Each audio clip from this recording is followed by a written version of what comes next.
On August 14, 2011, a haunting 911 call came through in Fairfield, Indiana. John Carter, age 23, reported his fiancée was missing from their town home. The police sprang into action, but 21-year-old Caitlyn Markham was nowhere to be found. Months passed, and just when it seemed all hope was lost, a chilling discovery linked to Caitlyn's disappearance emerged. As the shock waves ripple through the community, an anonymous benefactor stepped forward with a significant donation. What clues did they uncover?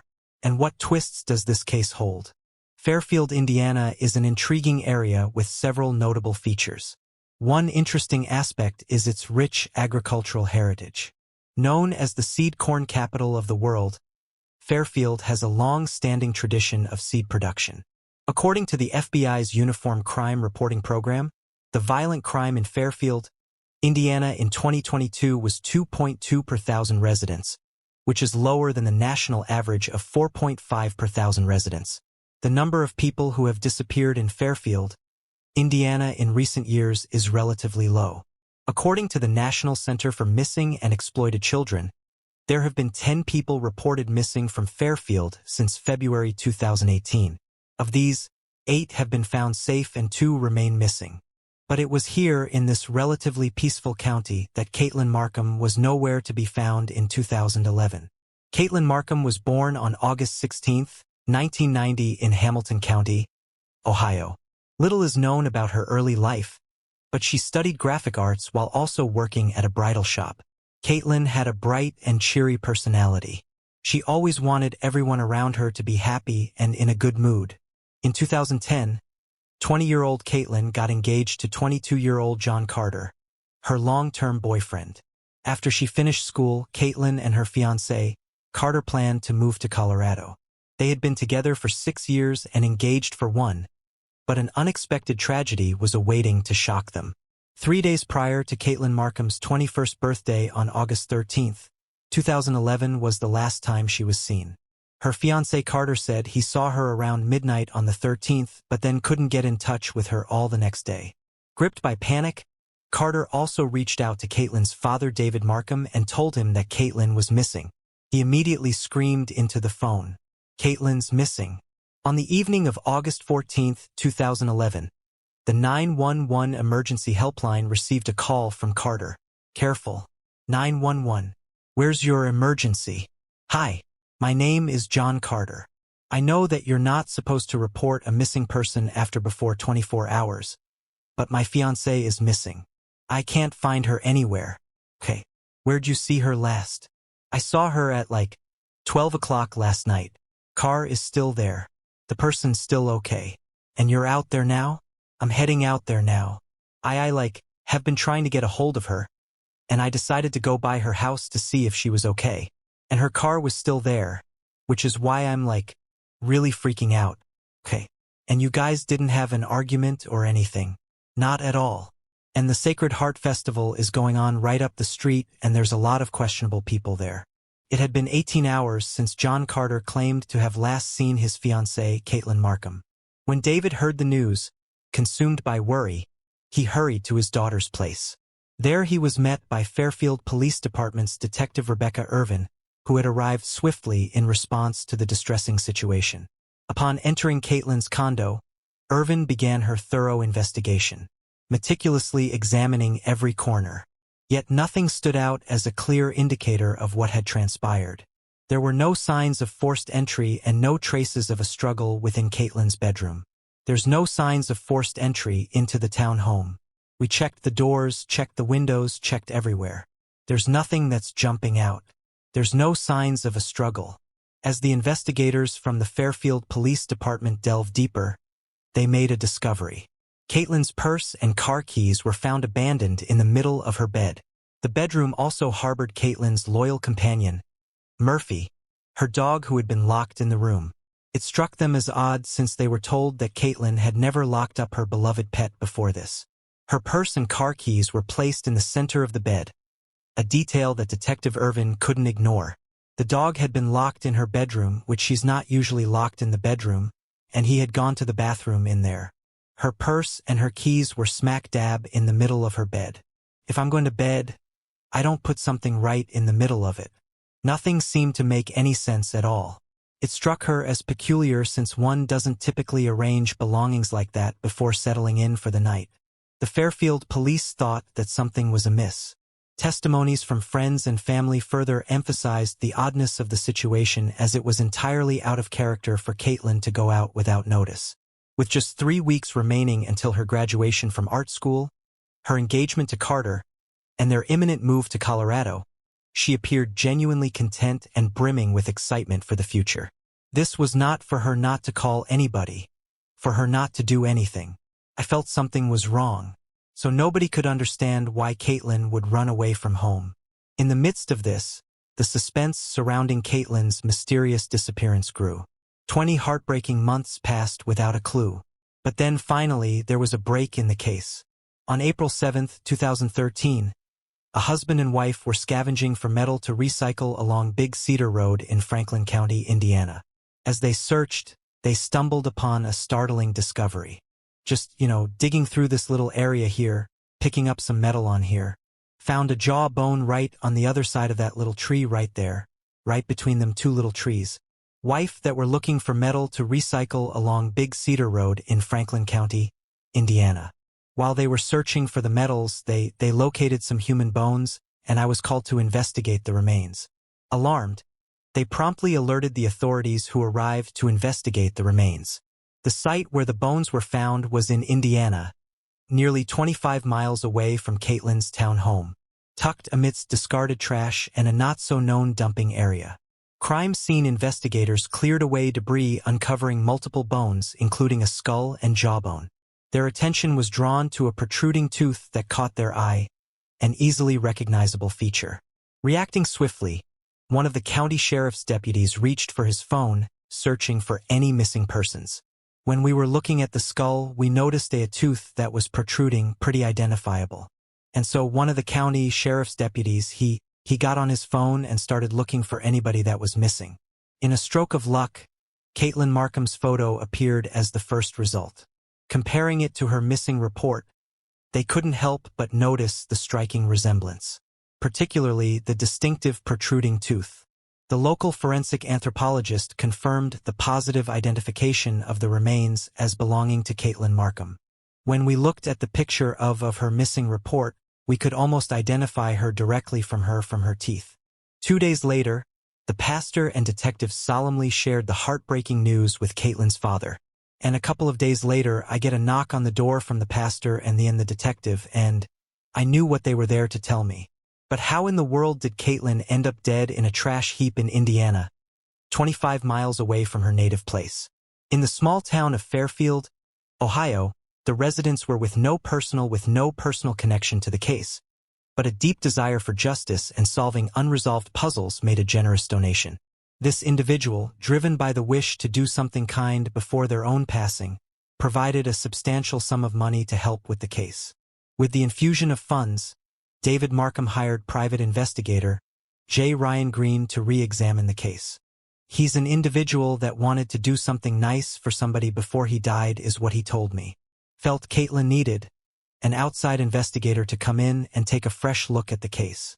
The donor believed that Caitlyn's situation required an outsider's perspective to shed new light on the matter. Starting afresh, Green began by carefully listening to the 911 call made by John Carter on the night he reported Caitlyn missing. Listening to the call, he learned that Carter had conveyed information that did not sound entirely truthful to the sharpened ears of private investigator Green. Car is still there. The purse is still okay. And you're out there now? I'm heading out there now. I've been trying to get a hold of her, and I decided to go by her house to see if she was okay. And her car was still there, which is why I'm really freaking out. During the 911 call, Carter informed the operator that Caitlyn's car and purse were present at her home. However, when asked if he was there, he stated that he was on his way. This discrepancy raised a question in Green's mind.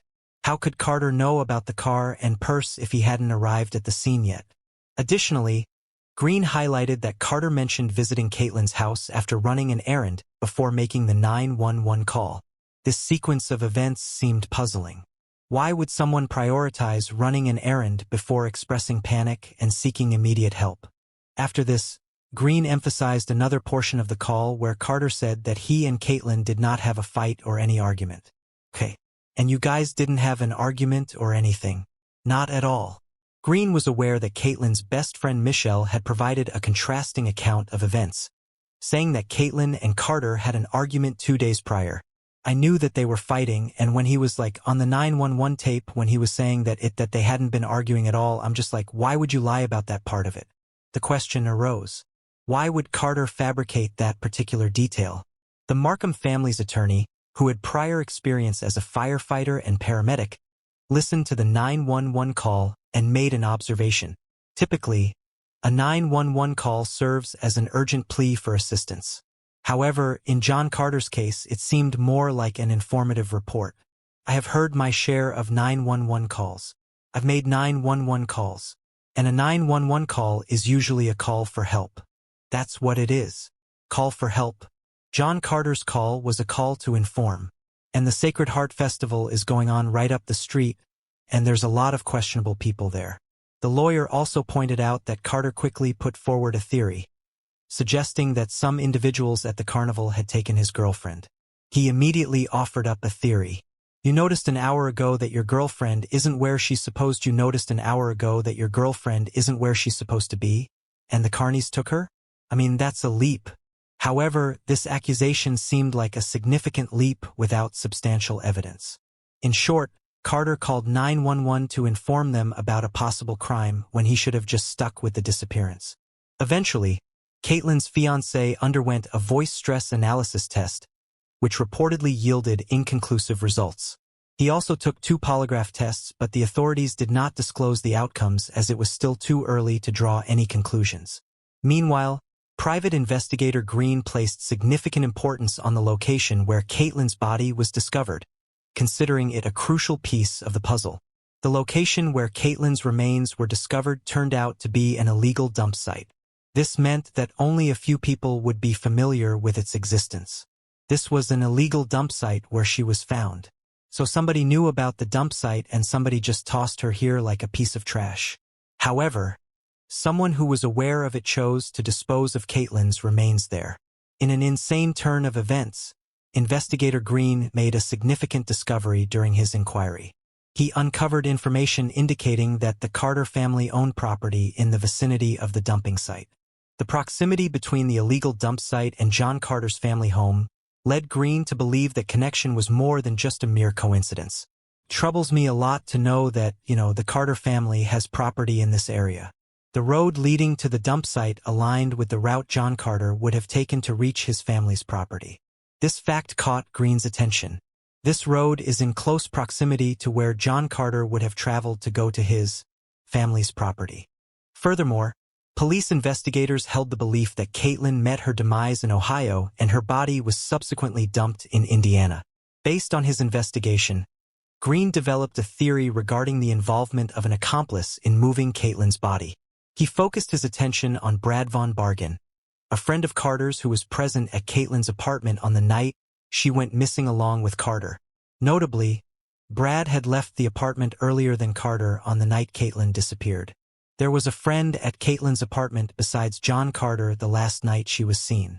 That friend left a little earlier than John did. Additionally, Green discovered that Brad had sold his cherished car, which he referred to as his baby, shortly after Caitlyn's remains were found in 2013. When questioned about the rushed sale, Brad claimed it was due to his urgent need to travel to North Carolina. He drove a car that he referred to as his baby, and I found out that he no longer had his baby. He sold it in February 2013, just after Caitlyn was found. He sold it in a rush and said that he needed to leave to go to North Carolina. Delving further into the matter, Green managed to track down the car, a green 1997 Hector, which Brad had been driving on the night he departed from Caitlyn's home. The authorities conducted a luminol test on the car. To everyone's surprise, they discovered traces of blood in the trunk area. I had it sent to police as a crime scene. They did a luminol test. There was evidence of blood in the trunk area. This significant finding implicated the man, Brad Von Bargen, whom Green believed was the second to last person to have seen Caitlyn Markham alive. Unfortunately, this potential breakthrough in the case came too late. The car had been cleaned using shampoos and detergents, which can compromise DNA and blood evidence, as Green pointed out. I obtained a vehicle almost 4 years later. You have extreme cold in Cincinnati, and you have hot weather with the cleaning of the vehicle shampooing that messes with DNA.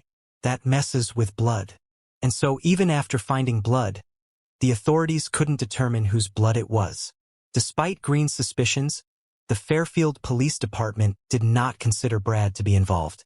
Detective Irvin clarified that no one could be officially cleared as the investigation was still ongoing. Green remained frustrated by the fact that the car had not been tested at the time of Caitlyn's disappearance, and consequently the car angle was no longer a viable lead. Sometime later, Green obtained crucial evidence in the form of cell phone records from the night Caitlyn disappeared. These records, according to investigator Green, contradicted previous statements made by John Carter to the police. To further delve into the matter, Carter and his mother Karen joined Green and his team for an interview. Investigator Green meticulously compared cell phone records with Carter's previous interviews regarding the night Caitlyn disappeared. The first inconsistency investigated by Green was a text message that Carter claimed to have sent Caitlyn saying good morning on the day she went missing. However, the cell phone records obtained by Green indicated that no such message was sent. When confronted with this discrepancy, Carter insisted that he did send the text. But according to the Fairfield police, or according to my phone records, I didn't send her anything. But I could have swore that I had sent her a message. Carter's mother interjected and pointed out another anomaly in the cell phone records: the absence of the 911 call made by Carter. She rightly observed that if the 911 call was missing from the records, the text message incident could also be a result of a glitch or discrepancy. No, he made. Nobody's questioning that, and yet it doesn't show up. Okay. How can we say that just because something else isn't showing up, that there wasn't something else? Moving on, investigator Green turned his attention to a phone call Carter made to his friend Matt on the night Caitlyn vanished. Carter's statements to the police indicated that he was on the phone with Matt while driving up to Caitlyn's town home. He claimed to have noticed her car in the driveway, which raised concerns. Stop signs here. You turn the corner. You go up into the drive, and you park. You walk across. Is that the way you remember it? Okay. However, a crucial detail emerged from the cell phone records. Carter ended the call with Matt and just 38 seconds later dialed Caitlyn's father, David Markham, in a panic state, declaring that Caitlyn was missing. Calling David Markham 38 seconds after you hung up with Matt. You wouldn't have even had time to go in the house for 38 seconds. If you're in the parking lot, you wouldn't have had a chance to even go into Caleb Jerome in 38 seconds. The timeline presented a significant inconsistency. According to Green's analysis, it would have been impossible for Carter to park, enter Caitlyn's house, search her room, and then call her father within a mere 38 seconds. The limited time frame suggested that Carter already knew Caitlyn was gone before entering the house. Although Carter claimed not to remember the exact order of his phone calls, the cell phone records presented a clear sequence of events. In my investigative opinion, that he knew she was gone prior to him going into the house. Green believed that the record strongly indicated that Carter had prior knowledge of Caitlyn's absence before entering the house. There were more discrepancies in the investigation of Caitlyn Markham's death. David Markham was frustrated by these because, with the help of Green, he found out many details that the Fairfield Police Department could have acted upon but chose not to. David and Green wondered whether there was a miscommunication with the police department itself. On December 18, 2015, David Markham held a press conference urging the transfer of the murder investigation of Caitlyn to the Butler County Sheriff's Office. Markham requested the Butler County Sheriff Richard Jones to lead the investigation, but Jones decided to collaborate with the city police instead of taking it over completely. On August 16, on what would have been Markham's 27th birthday, her family and friends came together at the Springfield Cinema Deluxe for the premiere of a documentary called Taken Too Soon, The Caitlyn Markham Story. It was directed by Michael Crisp. They hoped that the documentary would provide further insights into the details surrounding her death. We want people to get to know her instead of just getting to know the face that was on all of these missing posters. This heightened the people's interest in the Caitlyn Markham case, and they asked the police for answers. On November 15, 2016, the police took notice of another murder in Fairfield itself. Back in February 2014, 15-year-old Chelsea Jones was stabbed to death. At that time, the police thought they caught the killer. But on trial, the killer was released due to a lack of evidence. Now, police were wondering whether Caitlyn had been murdered by the same person who killed Chelsea. But again, the police did not arrest the person of interest due to a lack of evidence. The investigation continued, but it was leading nowhere. However, the police did not announce the case to be closed, so the case never officially went cold.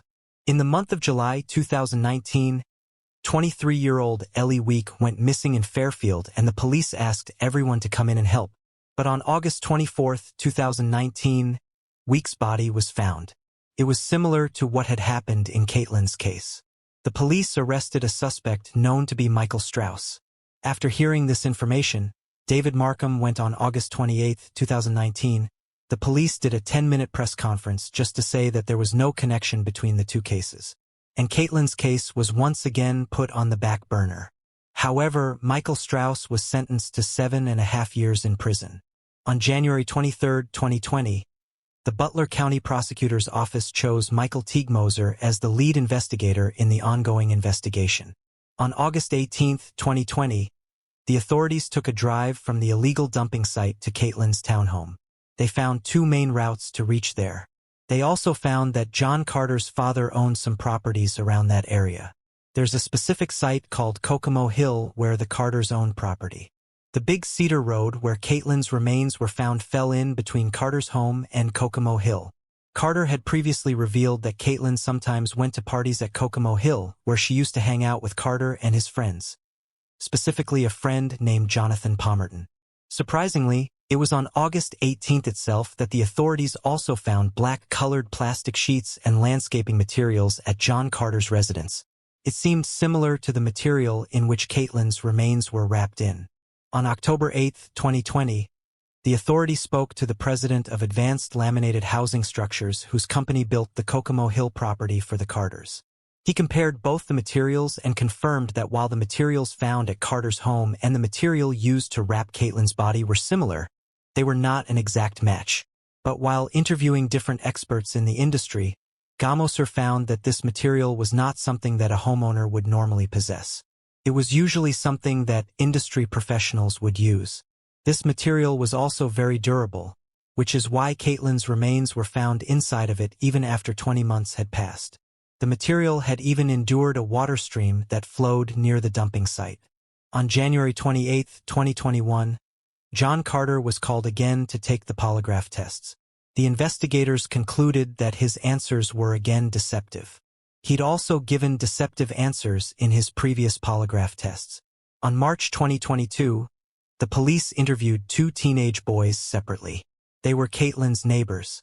On the night of Caitlyn's disappearance, both the teenage boys had snuck out of their house to go to the Sacred Hearts Festival and witnessed two vehicles, including a red Ford Focus believed to be driven by John Carter, entering the driveway and the garage of the house. It was around 2 a.m. The cars had their lights off and they stayed in the garage briefly before leaving. This behavior raised suspicion, as intentionally driving without headlights is a red flag for law enforcement. The red Ford Focus, confirmed to belong to Carter through registration and his admission, was in the garage for about 5 to 15 minutes before heading out. On April 14, 2022, the police interviewed Jonathan Pomerton, who was a longtime friend of Carter's. He was also interviewed in 2011 and 2012. Both the interviews were compared, and the police found out that Pomerton had changed his statements and was being deceptive. On December 22, 2022, Moser interviewed a private investigator. Apparently, on August 16, 2011, 2 days after Caitlyn's disappearance, Carter had called this private investigator and asked if she'd be interested in investigating the case. Carter had also asked her about the steps taken by the police in a murder investigation. The private investigator said that during their conversation, Carter talked about Caitlyn in the past tense. This indicated that Carter already knew that Caitlyn was dead, but her remains would not be found until 20 months after this conversation. From all these clues, it looked like the investigation was going in the right direction and Carter appeared to be a suspect. On February 17, 2023, the Butler County Common Police Court ordered a search warrant to search John Carter's mother's residence that he'd lived in until 2021. They found drawing of angels in the woods in his home, and also surreal poetries written about death. These poems were in reference to a loved one which they believed to be Caitlyn Markham. It was on this day that the first arrest in the Caitlyn Markham case was made. The police arrested Jonathan Pomerton on the counts of perjury as he lied to the investigators. Then, on March 22, 2023, the police arrested John Carter, suspecting him to be involved in the disappearance of Caitlyn Markham. Following the grand jury's indictment for the murder of Caitlyn Markham, John Carter was captured on body camera footage as he was taken into custody. At first, he expressed willingness to speak with detectives, but later he changed his mind and requested a lawyer. Carter entered a plea of not guilty and was released on a $1 million bond. The prosecutor in the case revealed that several writings were discovered in John Carter's home addressing themes of love and death. One particular passage found stated, "Deep down, I love her. You want to kill her, but I love her. She must die." Another message was scribbled on a door saying, "I slit your wrists with the key to your heart." Caitlyn Markham's father, Dave Markham, who'd waited a long time for this, thought that they were finally on the right track. "I've been let down too many times there to get too encouraged. It is a positive move. It is a good thing, but it's still not over. It's not solved." After the news of the arrest, David expressed his feelings about Caitlyn and Carter's relationship.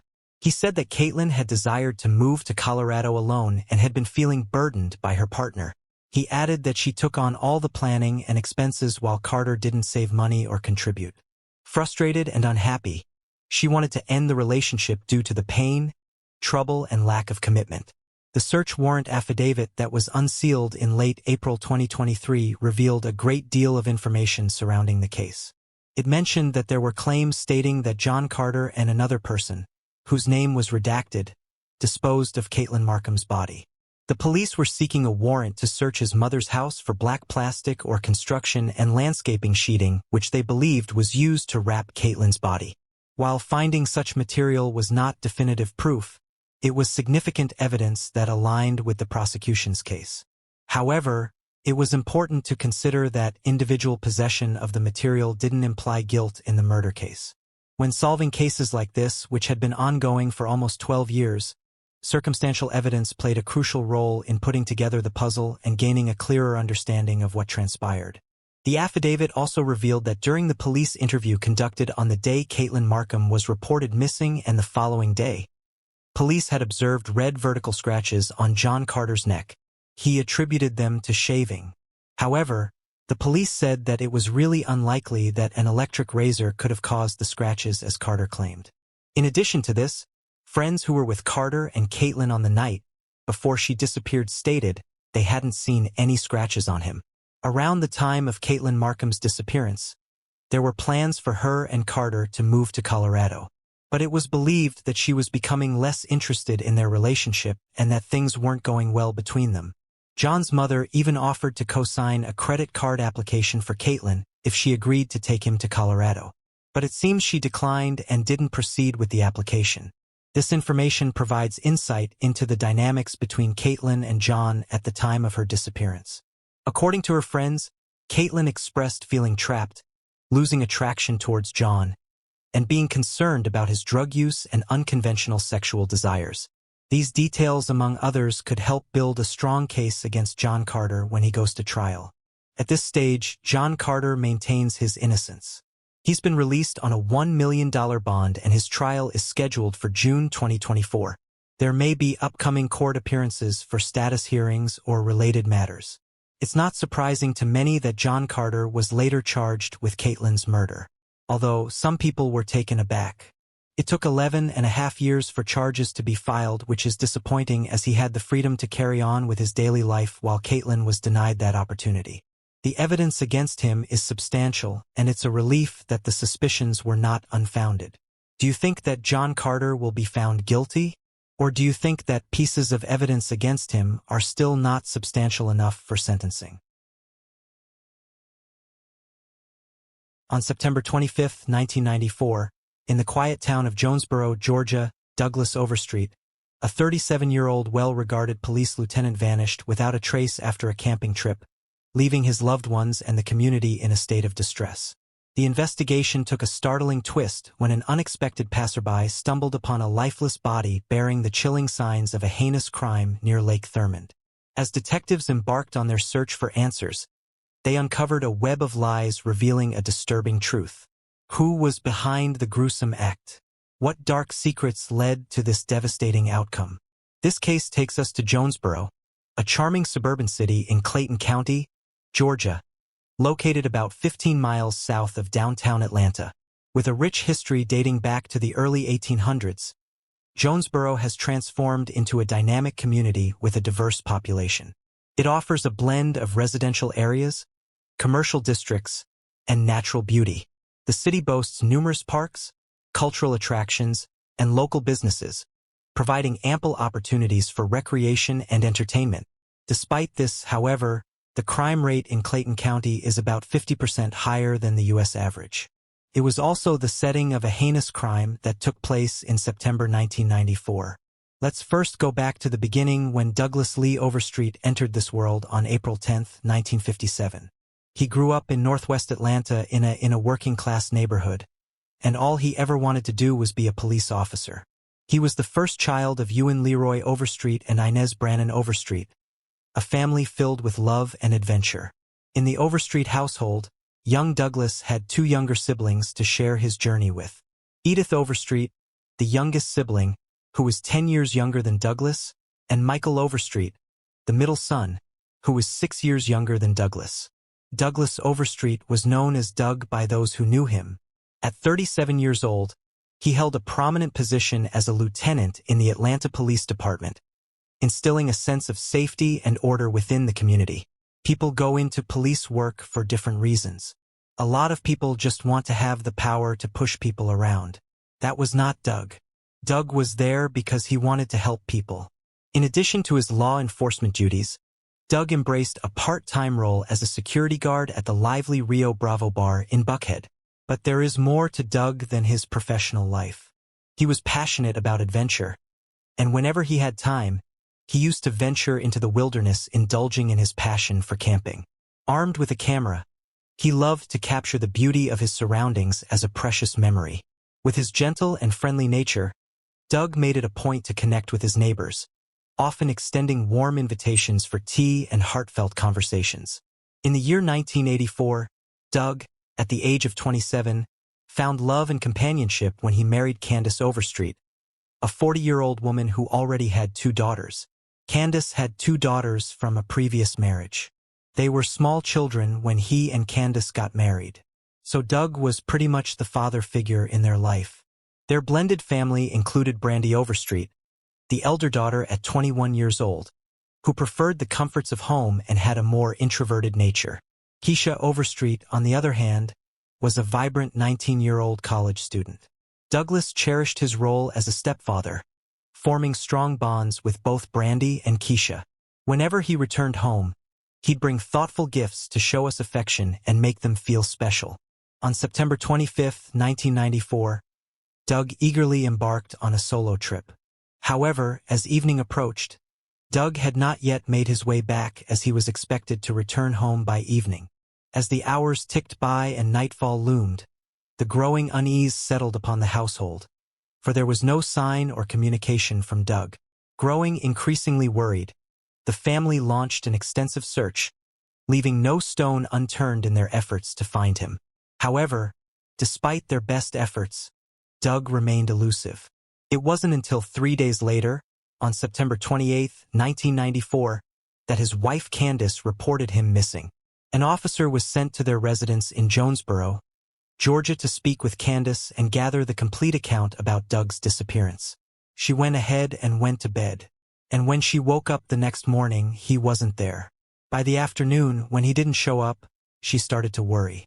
Candace informed the officer that Doug had embarked on a camping trip 3 days earlier, but there'd been no communication or updates since then. Big question was, well, where's Doug? She says, I don't know. We went to the Georgia Tech game on Saturday, and then, the last time that I saw him was when he was leaving that night. She contacted Doug's friends and employers, yet none of them had any information to share. However, the officer found it slightly peculiar that Candace had waited for 3 days before reporting Doug's disappearance. On Monday, the 26th, and maybe Tuesday, the 27th, it was, I would say, more concern and worry and curiosity. But then by Wednesday, she was getting angry because I think she believed she ran off with a woman. Typically, spouses would promptly reach out to authorities either on the same night or at least by the following morning, expressing concern for their missing partners. Intrigued by this aspect, the officer gently inquired about the nature of their relationship, hoping to uncover any potential underlying factors that might shed light on the unusual delay. But according to Candace, their marriage was nothing short of perfect and Doug had a strong bond with his stepdaughters. However, she revealed that Douglas had been facing challenges in his professional life, such as being overlooked for a promotion and being caught up in the Georgia Bureau of Investigation, GBI, inquiry involving his unit. He had been up for a promotion, and I don't think he had gotten the promotion, and he was struggling with whether he should leave the department or stay. Candace expressed her fear that these difficulties might have driven Doug to contemplate taking his own life, leaving investigators with a haunting possibility to consider. I believe some of the officers thought that there was a chance he might have taken his own life. Oh God, you don't think he would have done something, do you? I don't know what to think. Investigators wasted no time in launching their investigation and started with interviewing the neighbors. They were hoping to uncover any hints of unusual activity or a glimpse of something out of the ordinary that they would have noticed on that fateful September day in 1994. There's not a lot that you can do proactively other than posting the lookout of Doug and his vehicle. However, despite their efforts, the neighbors appeared as clueless as the investigators themselves and were unable to shed any light on the mysterious events of that day. The police left no stone unturned in their search for Doug as they meticulously scoured every place he was known to visit and also issued an all-points bulletin for his truck. Given his position as the head of the burglary unit, investigators didn't ignore the possibility that he might have made enemies. However, as they delved into his files and investigated his past, nothing much emerged to indicate that he'd become a target of anyone's revenge. The absence of any glaring clues or motives only deepened the mystery surrounding Doug's disappearance. After 2 days, on September 30th, 1994, Doug's truck was discovered in the long-term parking of the bustling Hartsfield-Jackson Atlanta International Airport. The vehicle of a missing Atlanta police officer was found today in the long-term parking at Hartsfield Airport. The truck was in long-term parking at the Atlanta airport. Atlanta police had found it out there. The authorities promptly photographed the truck at the airport before carefully transporting it to a secure warehouse. I said, you know, they found his truck at the airport. We heard that on the news. And I said, maybe he just got on a plane. And I kept trying to just run through scenarios of where could he possibly have gone. When the truck was found at the airport, that kind of confirmed the suspicions that he had taken off. Inside, they meticulously combed through every inch, searching for any potential clues that could shed light on Doug's whereabouts. As they adjusted for fingerprints and examined the vehicle for other evidence, the fingerprints they discovered belonged not to an unknown suspect, but to Doug's own family members. However, the presence of the fingerprints from the family on their house vehicle was not unusual, and they dismissed any possibility of them being involved. At this point, the FBI stepped in to lend their expertise to the case. A detective from the Clayton County Police Department revealed that the involvement of the FBI brought a new level of resources and capabilities to the search for answers. With the discovery of Doug's truck at the airport, law enforcement began considering the possibility that he might have taken a flight either willingly or under pressure. She follows him all over the top place. She calls him all the time. She shows up at his off-duty work and that he may have just been fed up and just disappeared. Missing persons cases are difficult in that respect because it can be anything and it could be nothing. On October 1st, 1994, the investigation took another shocking turn when a passerby stumbled upon the lifeless body of a naked man in Lake Thurman near the Georgia-South Carolina border. The police reported the grim details of the scene and that the victim had been mercilessly shot. It appeared that the body had been in the water a couple of days. There were 15 gunshot wounds. It wasn't just a killing. It was a very vicious killing. Whoever did this was full of anger. The Atlanta team working on Doug's case swiftly made their way to South Carolina. Using fingerprints, they confirmed the devastating truth. The body belonged to none other than Douglas Overstreet. Detectives began their homicide investigation by focusing on the placement and number of gunshot wounds on Doug's body. It wasn't just your normal person shot 1 or 2 times. This person shot multiple times. It was almost like an angry criminal that he'd put in prison, or maybe a family member of a criminal that he'd put in prison. This isn't just somebody, going off on a lark. This is serious. Surprisingly, it was revealed that at least 4 of the wounds were concentrated near his inner thigh, which hinted towards a deeply personal and potentially sinister motive behind the tragic event. When the police informed Candace about Doug's tragic death, that's when something strange happened. "Good afternoon, Mrs. Overstreet. We're here to talk to you about your husband." And we told Candace that we had found Doug. Her facial expressions gradually changed as she seemed nervous, like any of her wrong deeds had finally been caught. She pretended to be distraught and showed signs of being distressed. However, the investigators noticed the sudden change in her expression and started questioning about more information about Doug and his relations. That's when her story started to unravel. Initially, she portrayed their marriage as perfect, but later, she changed her tune. She admitted to suspecting Doug of having an affair, implying that their seemingly flawless relationship had hidden cracks. So was there a particular event that led you to believe that Doug might have run off with another woman? These revelations prompted detectives to dig more into this complex web of secrets and into the true nature of Doug and Candace's marriage and its potential relevance to his untimely demise. As the investigation progressed, police discovered some evidence which indicated that Doug might have been involved in a relationship with a woman he met while working at Rio Bravo, but no further information was revealed about the woman by police. Seemed like they knew each other from before, but maybe she recognized him from here. Doug's been working here every Friday and Saturday night for the past 7 years. Doug's co-workers confirmed to investigators that Candace was aware of his social activities, like his networking events and what he used to do whenever he was out and to whom he met. He was really one of those guys that probably shouldn't have been a police officer because he never got violent even in places the other officers have said. Everybody would have reacted violently as a police officer. Always calm, cool, and collected. Just an all-around good man. However, despite pursuing this lead, authorities were unable to identify any new suspects in connection with the case. On October 2, 1994, the medical report from Doug's autopsy was also released. In it, some startling findings emerged, revealing that not one, but 2 different firearms had been used in a shooting. The autopsy report identified the weapons as a 9mm and a 38mm pistol. Police again contacted Candace at her home to see if she could uncover any new insights into the case. To their surprise, Candace revealed that Doug had expensive habits such as enjoying fine dining experiences and traveling frequently and had accumulated debt. But she had no knowledge of the source of the loans.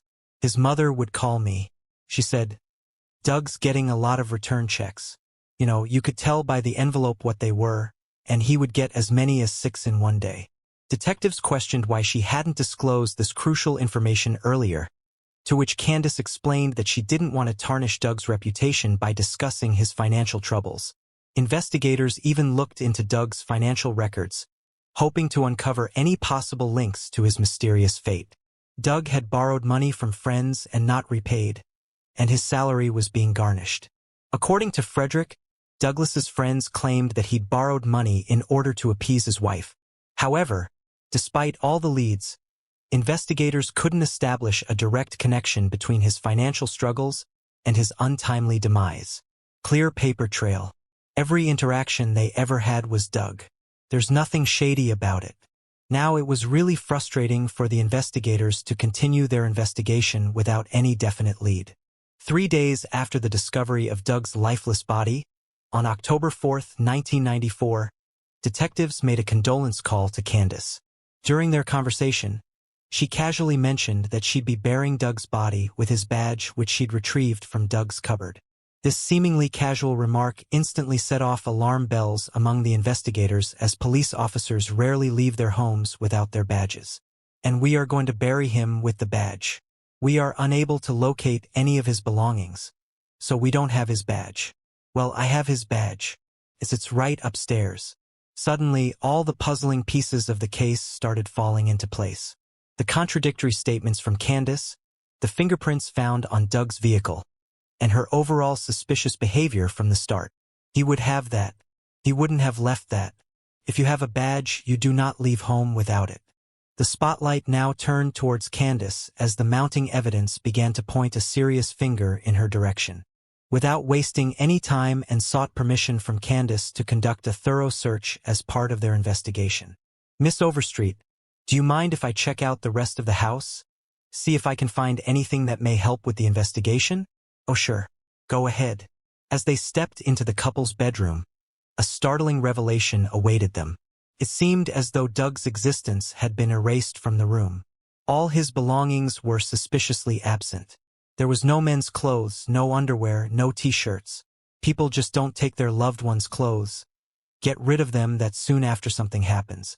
The investigators' attention then turned to the carpet, which appeared to have been disturbed. It's all really nice and neat. It's got brand new carpet on the floor. And step on something. To their surprise, they discovered blood stains on the exposed subflooring, raising even more troubling questions about the events that had unfolded within those walls. I walked back downstairs, and I just pulled Captain Reynolds over to the side. And I said, Captain, I found a couple things up here. I think there's something's happened in this house. However, the police left the residence without disclosing their discoveries to Candace and decided to exercise restraint as not to alert her. The next day, on October 5, 1994, they obtained a search warrant. Upon their return, a more detailed examination uncovered substantial and noteworthy blood stains, not only under the carpet, but in the whole house. Obvious tampering had occurred in that bedroom, with a new carpet being laid that wasn't tacked to the floor. We tore the carpet up, removed a piece of wood, and saw a large blood pattern. The extent of these stains left no room for doubt. Further, the investigators stumbled upon 2 bullets which were concealed beneath the bedroom flooring, solidifying their evidence that Doug had met a violent end there at the house. By employing luminol, a substance that detects the presence of blood, they made another startling discovery: a lengthy blood trail which was leading from the bedroom to the basement. Their investigation took an even more chilling turn when they examined Candace's van, where they uncovered even more bloodstains suspected to have come from Doug. Based on their investigation, the police concluded that Doug had been shot inside the bedroom and subsequently dragged through the house before being placed into the van. Considering his sizable stature at 220 pounds, it was evident that the task of moving him would have required the involvement of at least 2 individuals. Doug's a big guy. He's well over 200 pounds. And then they've got to get rid of his body. In light of these findings, the authorities made the decision to bring in Candace and Brandy, Doug's stepdaughter, to the police department for further questioning. It's time we get some answers, don't you think? Kisha was not suspected, as she was away with her friends on that fateful day, which her friends corroborated. Upon reaching the police station, Candace chose to remain silent and declined to engage with the authorities. I'm pleading a fifth. Really? It's all you have to say. Meanwhile, in a separate room, Brandy was kept unaware of her mother's decision. The police strategically informed Brandy that her mother had confessed to the crime. You interview this defendant and you interview that defendant, and then you learn stuff from this defendant, then you can ask this defendant about, and vice versa. Believing this information to be true, Brandy found herself compelled to share her side of the story with the investigators. She's ready to talk. This is weighing on her. We already know what happened in the house, Brandy. So it's time to come clean, Brandy. According to Brandy, her mother had awoken her in the morning of September 25, 1994, and revealed that she'd shot Doug during a heated argument. She just laid in the bed and waited and waited. And finally, what seemed like a long time later, her mother came to her door. Brandy, get up. Need you in my room. Shockingly, Candace had even sought Brandy's assistance in moving Doug's lifeless body and driving it to the nearby lake, which was Lake Thurman. According to investigators, Brandy also revealed a startling confession from Candace.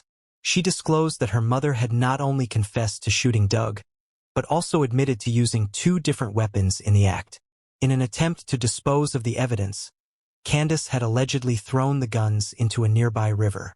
She'd go over a bridge and throw one gun in, and they'd drive a little bit farther, throw the next one in over another bridge into the water.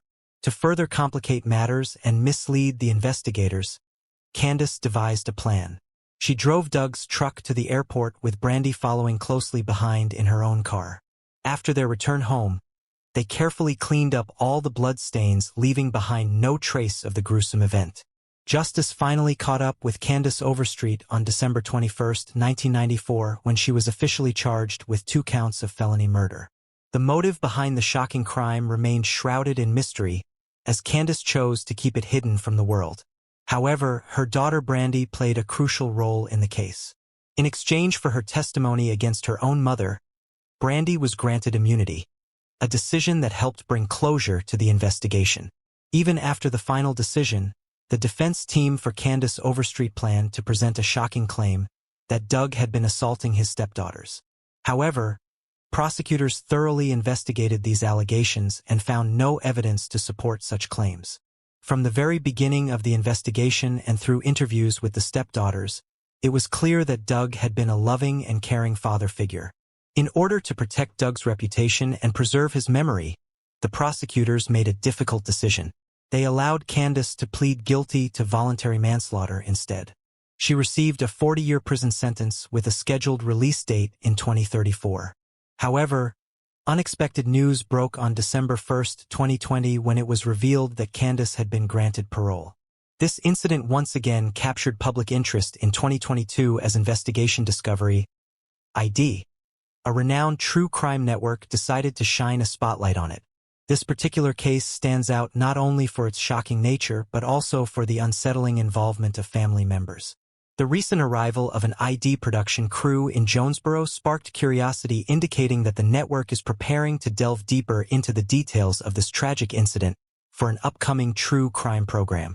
This intriguing true crime story serves as a reminder of the dark secrets that can lurk beneath the surface of seemingly idyllic lives.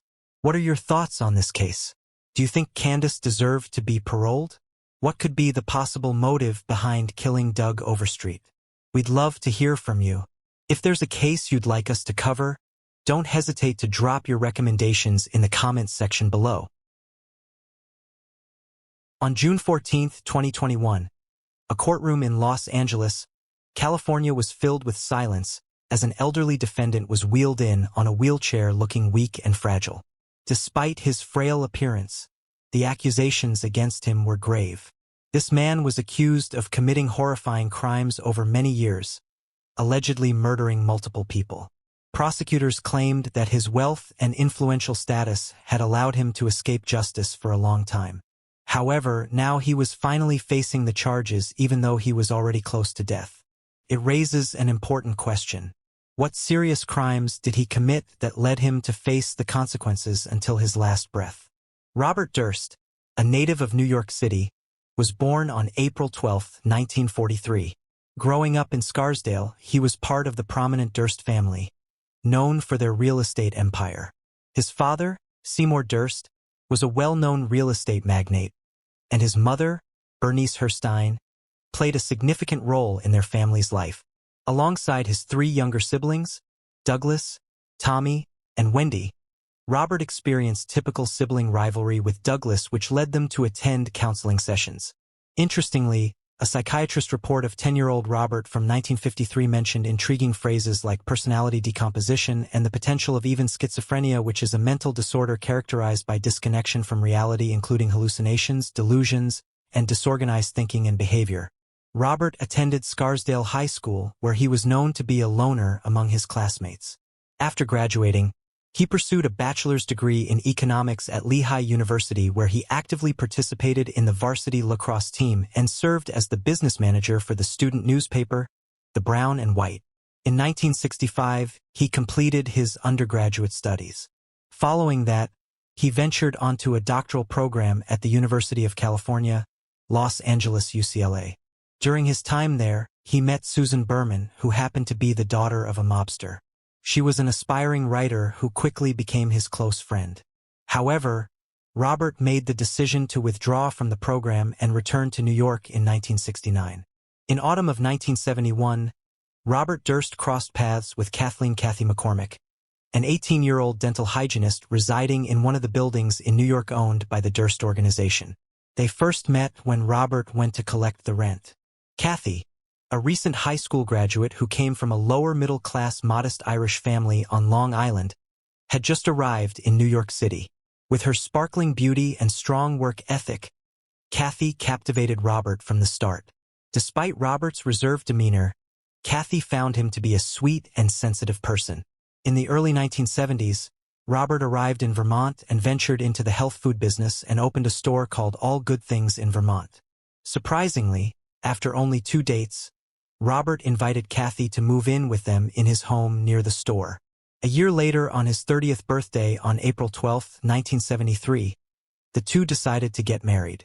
My very first impression of Kathy and Bobby when I met them was that they were in love. There was no two ways about it, they were in love. Their marriage started off as a loving one. Despite their significant age difference of 10 years, and coming from contrasting backgrounds, Robert and Kelly found themselves entangled in a relationship. Robert, accustomed to wealth and privilege, and Kathy, hailing from an Irish Catholic family, seemed to be from 2 different worlds. However, Kathy was captivated by the allure and lifestyle that came with being associated with the Durst name. In 1973, under pressure from his father, Robert decided to close his health food store and used the money to purchase a cottage near New York City in South Salem. He moved in with Kathy in the house he bought, but that's when their relationship took a noticeable turn.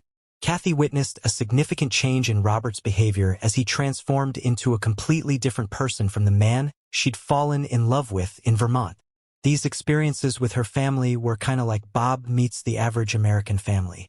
Well, more than meet, Bob is forced to spend time with the average American family. Bob is supposed to be polite and cooperative and pleasant and engage in the same conversations that they are, and I just couldn't do that. As we're going back in the car, Kathy is crying and saying, "They're all good people. They treated us with utmost respect. You can just put up with it for 2 hours. Did you say I'll try? I wouldn't talk about it." Initially, Robert enjoyed showcasing Kathy at high-profile events and introducing her to his glamorous world. However, over time, Robert's affection towards Kathy grew colder, and she found herself in an increasingly miserable situation. Kathy occasionally hinted at Robert's anger issues to her friends, saying how it started with yelling and eventually escalated to physical abuse. Over time, these hints escalated into unmistakable signs of a profoundly troubled relationship. I was the dominant one in the relationship. I was making all the decisions, calling all the shots, as she would say. And, she went along with that for a while, and then she just got tired. Kathy had kept several diaries where she documented the hardships she endured in their marriage. Despite being a wealthy millionaire, Robert was excessively frugal and closely monitored Kathy's spending. People wondered why Kathy, a socialite married to a millionaire, was working so hard to become a doctor in medical school. She jokingly explained that it was her own choice and that she wanted to establish a career for herself. The reality was that becoming a doctor would provide her with financial independence, allowing her to have control over her own money and to spend or save it as needed. As the marriage progressed, Robert delivered a shocking blow to Kathy. He revealed that he had no desire to have children. This revelation left Kathy heartbroken, and she channeled her sadness into her studies. However, their relationship suffered a deep fracture that could never quite heal. In 1976, Kathy found herself pregnant, which triggered Durst's fury. He accused her of intentionally becoming pregnant and demanded that she undergo an abortion. With threats of divorce hanging over her, Kathy reluctantly went through with the procedure. Little did she know that this heartbreaking decision would send her spiraling into a whirlwind of grief and despair. Kathy first started changing from the Kathy I met when I made her get an abortion. February of '76, I found out I was pregnant. We used birth control and had at one time said that if I was to become pregnant, I would have an abortion. The reality of the situation, however, was problematic for me. I said I told you from the beginning I didn't want children. You agreed that we wouldn't have children. Now you're telling me you're pregnant, which, you're in charge of that stuff, not me, and you want to keep the baby. Well, you keep the baby, you're gonna get divorced from me. Period. I mean, you sound like you were pretty adamant about it. I was during that time. Kathy made a shocking discovery. She found hidden Polaroid pictures of their medicine cabinets and closets. When confronted, Durst admitted to bringing other women into their home, rearranging things to show that he lived alone, and using the photos to again place the things back where they'd been to cover his tracks. This revelation deepened the rift in their relationship, with Kathy bearing the brunt of the suffering alone. In the early months of 1982, 29-year-old Kathy was near the end of her medical studies at the Albert Einstein College of Medicine, pursuing her dream of becoming a pediatrician. However, this was also a time filled with turmoil and pain. She sought medical attention for the visible bruises on her face and sought treatment at a Bronx hospital. She also revealed to a trusted friend that these injuries were inflicted by Durst, her husband, when she confronted him about his affair with Prudence Farrow, a well-known transcendental meditation guru and the sister of actress Mia Farrow, who inspired the song, Dear Prudence. The combination of the demanding pressures of medical school and the constant cycle of physical and emotional abuse took a heavy toll on Kathy. She turned to excessive drinking and drugs as a means of coping with the pain. She barely slept or ate, and her friends noticed that her once vibrant and lively demeanor faded away, leaving her detached and anxious. Kathy finally realized that her marriage was beyond repair and decided to ask Robert for an official divorce in January 1982. She knew that her wealthy and violent husband would do anything to protect his money. Kathy offered him a fair settlement of $250,000, but Robert refused. In retaliation, he canceled several of her bank accounts and credit cards and also threatened to ruin her financially. This would have jeopardized Kathy's dreams of completing medical school just months away from graduation. Faced with these challenges, Kathy had to back down, and they continued with their unhappy arrangement. It became clear that Robert was more interested in controlling Kathy than anything else. Kathy only needed to endure a little longer before she could finally escape from Robert's abuse forever. Sadly, Kathy would never have the chance to reach that moment. On the evening of January 31, 1982, Kathy attended a party hosted by her friend Gilberto Najami. She appeared disheveled and was not acting like her usual self. Instead of her usual stylish attire, Kathy wore something casual and seemed visibly upset. Later that night, Robert called Najami's house looking for Kathy. After a brief phone conversation, Kathy announced that she was leaving. Before walking out the door, she turned to Najami and made a chilling statement. She asked Najami to promise that if anything ever happened to her, she'd make sure her husband Robert was investigated. Najami didn't fully understand the seriousness of Kathy's words at the time, but promised Kathy that her request would be fulfilled. Kathy got into her car and drove away, and it would be the last time Najami saw her. The next day, on February 1, 1982, when Kathy failed to meet Najami at a pub called the Lionsgate in Manhattan as planned, Najami grew concerned. This was highly unusual behavior for Kathy, so Najami began reaching out to their mutual friends to see if anyone had heard from her. Najami also called Robert, but he claimed he hadn't seen Kathy since the night of the party and was trying to contact her himself. After a few days went by without any news from Kathy, on February 5, 1982, Robert decided to go to the New York Police Department and reported her as missing. Detective Michael Strazak was the one who listened to Robert's report and talked to him about it. According to Robert, things got heated between him and Kathy that night on January 31, 1982, and she insisted on going to their Manhattan apartment instead of staying with them at the house. In a huff, Robert drove her to the Catona train station, where she planned to catch the 9:15 p.m. train to Manhattan. The detectives found it strange that Robert had waited so long before reporting his wife missing. When they questioned him about it, he remained surprisingly calm and explained that Kathy often spent days away from home due to her work and studies at the hospital. He didn't seem bothered at all by her absence. What made things even more peculiar was that he quickly went to the press and offered a reward of $100,000 for any information that could help find Kathy. Later on, He said there was a mistake in the original article and reduced the reward amount to $15,000 because Robert was well known. Both his wife's disappearance and his own actions gained a lot of attention from the media. At this point, Robert's longtime friend Susan Berman stepped in and became his unofficial spokesperson. She made statements and answered questions on his behalf. During the initial investigation, both the doorman and the building superintendent at Kathy's apartment on Riverside Drive in Manhattan claimed to have seen Kathy there on February 1, 1982, the day after she was last seen. However, the doorman admitted that he only saw her from a distance and from behind, so he couldn't be sure it was her. Also, the dean from her college confirmed that on February 1, 1982, Kathy had called him to inform him she was sick and was having gastric problem, so she wouldn't be able to attend classes for a few days. What made things even more mysterious was that only 3 weeks after Robert reported Kathy missing, the building's superintendent discovered her belongings in the building's trash compactor. Kathy's friends couldn't sit still and wait any longer, so they took matters into their own hands. In March 1982, they broke into Kathy and Robert's South Salem home, hoping to find any sign of her or any clue about where she might be. But what they found was shocking. The house was a complete mess, as if it had been turned upside down. Kathy's mail had been torn open, and her belongings were carelessly thrown into the garbage. Her clothes, medical school books, and even her jewelry had been discarded. I went through his garbage, and I found that he was throwing her things out right away. Well, within 5 weeks at least of her disappearance. He knew she wasn't coming back. As they continued their search, they stumbled upon an itinerary that seemed to be written by Robert himself.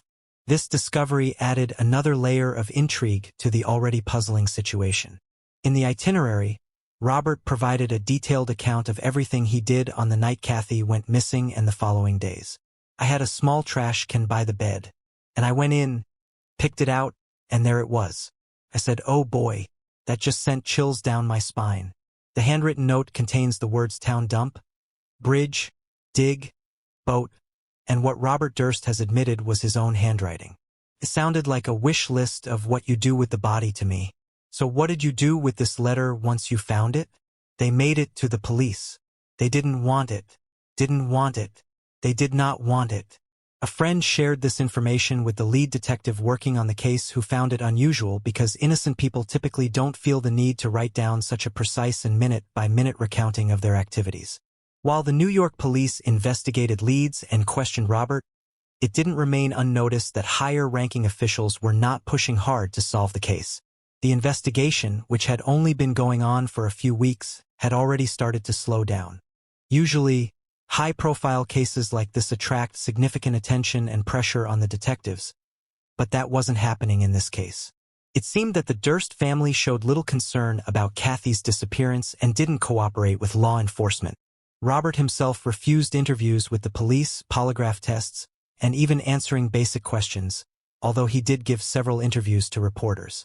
Initially, Robert appeared to be a concerned and sympathetic husband, but his attitude soon changed to annoyance and he began to speak negatively about Kathy. He told the press that he thought Kathy had left him and was planning to run away with another man.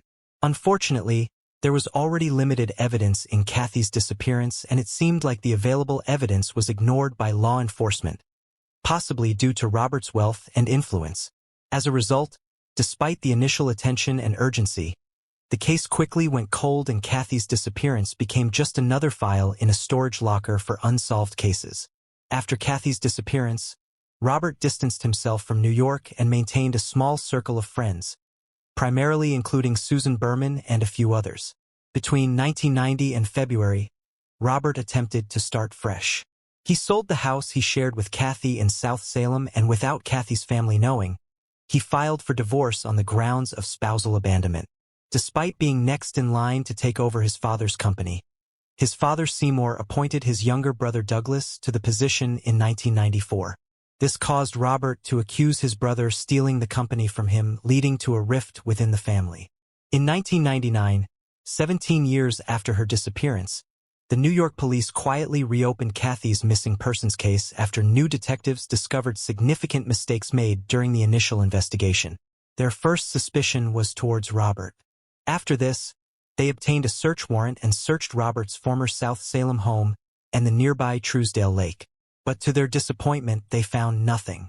It was during this period that Susan Berman, Robert's closest friend, found herself in a difficult financial situation.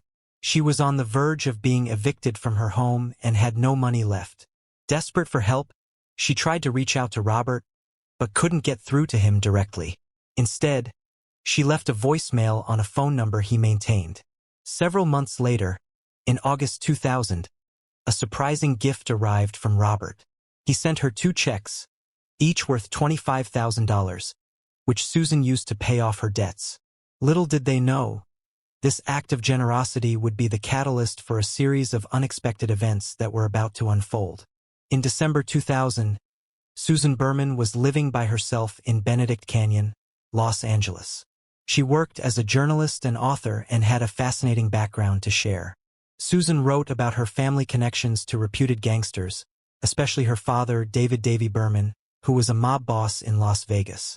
When Susan was only 12, her father died on the operating table. He was in the hospital for routine surgery, and this was a huge blow to Susan. And it really marked her for the rest of her life. Susan and Robert quickly became close friends after meeting his students at UCLA when Susan was 22 years old. They shared a bond through their traumatic experiences. Susan's father died during surgery, and her mother passed away from a drug overdose. Similarly, Robert believed his mother had taken her own life jumping off the roof of their home. Susan saw Robert as the younger brother she never had and became very protective of him. When Susan got married in 1984, it was Robert who walked her down the aisle. When Kathy went missing, Susan took on the role of Robert's unofficial spokesperson, relaying his statements to the public. She also served as his alibi for the night Kathy disappeared. In September 2000, the Westchester District Attorney, Janine Porto, contacted Susan and informed her that they were about to reopen the Kathy Durst case after 18 years. Knowing Susan's close friendship with Robert and her role as his alibi during Kathy's disappearance, the district attorney believed she might be withholding crucial information that could help solve the case. Since Susan had never been interviewed during the initial investigation, the interview was scheduled to take place early in the new year. Surprisingly, the news of the district attorney's intention to interview Susan made headlines in New York. On December 19, 2000, Susan spoke with her friend, actress Kim Langford, and hinted at having an extraordinary story and vital information that would shake things up. Unfortunately, the day to reveal that information never came. On December 24, 2000, police found Susan Berman's lifeless body lying on the floor in a back bedroom of her house, which was located at 1527 Benedict Canyon Drive in Beverly Hills. She'd been shot at close range with a single 9mm bullet, hitting the back of her head, suggesting an execution-style killing. The police initially suspected that Susan's loose association with organized crime, given her father's notorious reputation as a mobster, may have played a role in her murder. Susan had openly discussed her family ties and even started writing about them, which may have drawn unwanted attention from certain individuals. The manner of her death, resembling a mafia-style execution with a single shot to the back of the head, seemed to support this theory. However, just a few days into the investigation, this theory was discarded as the Beverly Hills Police Department received an anonymous letter. The letter was written in block letters, and interestingly, the word Beverly was misspelled. Inside the envelope was a white piece of paper with Susan's address written on it and the word cadaver written below. What puzzled the investigators was that the letter had been sent on December 23, 2000, before the news of Susan's murder became public. This was unusual because a mobster would not typically send a letter to the police revealing the location of a body. It suggested that the person responsible for her death may have had a connection to her and cared enough to ensure her body was not left undiscovered and decomposed. Despite thorough examination, no fingerprints or saliva were found on the letter. Nonetheless, the act of sending the letter strongly suggested that the crime was not related to organized crime. That's when Susan's friend Linda Ops came forward and revealed that Susan had a close relationship with Robert Durst. It was also discovered that Susan was scheduled to have an interview with District Attorney Janine Pirro regarding the disappearance of Robert's wife Kathy in the new year. The police found it strange that Susan was murdered just before the interview, raising suspicions about the timing and possible connections between the two events. They wondered if Susan possessed information that could have unveiled hidden mysteries. The police fell deeper into Robert Durst's activities and discovered something suspicious. They learned that he'd been in California on December 19, 2000 and had departed on a late-night flight from San Francisco to New York on December 23, 2000. The day before Susan's body was discovered. This raised questions about why he was in San Francisco. Determined to uncover the truth, the police contacted Robert Durst for an interview. Initially, he refused to give any statements, but eventually, he had no choice but to agree. The police asked him about his travels, his connection to Susan's murder, and listened to his side of the story in their pursuit of the real truth. "We know that you flew out here, San Francisco, on December 19th. I think, Bob, that you drove down to Los Angeles. Killed Susan?" "I do. Go back? You don't take red-eye flights very often. Did you know that?" "Very infrequently. And usually you don't buy your tickets right at the counter. Would you agree? Usually I make reservations, right? On December 23rd, you end up buying that ticket at 10 at night at the counter in San Francisco. Just doesn't make sense." Yeah. I hear you. I'm just not going to be able to answer that because I just don't. Okay. Hard. It's like unusual. Despite the interview with Robert Durst, the police were unable to gather enough solid evidence to connect him to Susan's murder. Robert didn't provide any information during the interview that could lead the police to solve the case. Without concrete proof, the authorities had no choice but to release Robert Durst. The investigation into Susan's murder hit a roadblock, leaving the police frustrated and searching for new leads to unravel the mystery. Robert decided to leave New York when he learned that Kathy's case was going to be reopened. He wanted to avoid any further questioning and investigations into the case. In April 2001, he found refuge in Galveston, Texas, where he rented a modest apartment for a mere $300 per month. However, fate had more surprises in store for him. Another unfortunate event unfolded, adding yet another twist to the already mysterious tale. On September 30, 2001, the police in Galveston, Texas received a call from concerned parents reporting that their child had seen a man's torso floating in the water off Channelview Drive while walking in an upper-middle-class neighborhood. The police quickly arrived at the scene and discovered a headless torso of a Caucasian man. As they searched the water, they found several black trash bags floating nearby which contained severed arms and legs, but the head was nowhere to be found. Through fingerprints taken from one of the hands, the police identified the remains as belonging to a 71-year-old man named Morris Black. Morris lived in an apartment building on 2213 Avenue K and had no contact with his family. He'd arrived in Texas in the mid-1990s and had a previous arrest in 1998 for making threats about blowing up a utility company over an electricity bill issue. People who'd met Morris in Galveston described him as a grumpy old man who was suspicious of everyone. His nomadic lifestyle made it difficult to track his timeline of events over the years. The police obtained a search warrant for Morris' apartment and discovered that it had recently been thoroughly cleaned. In the kitchen, they noticed drop cloths covering the floor, and when they moved them, they found scratches on the floor that seemed to be made by a saw or another cutting tool. Removing the laminate, they uncovered large blood stains underneath. They spread a substance called luminol throughout the apartment, which revealed blood traces everywhere, including drag marks leading from Morris's apartment to the one across the hall. The apartment across the hall belonged to Dorothy Sinner, an elderly mute woman who kept to herself and was rarely seen. Investigators obtained a search warrant for Dorothy's apartment and found blood throughout the place. Unlike Morris's apartment, this one hadn't been cleaned and there were dried blood splatters all over. They also discovered a paring knife, a cleaver, a handsaw, and a pistol which was suspected to be the murder weapon. One of the bags recovered from the bay was empty and had a large rip, leading officers to believe that it might have contained Morris's missing head, as it was the only body part still unaccounted for. At this point, Dorothy Sinner was missing and the police focused on locating her. They discovered that Morris had likely been killed in Dorothy's apartment and dismembered in his own apartment. This raised a puzzling question. How could an elderly woman drag a man from one place to another and dismember him? Investigators spoke to residents of the avenue, and an upstairs neighbor revealed that she'd seen a man frequently visiting Dorothy's apartment.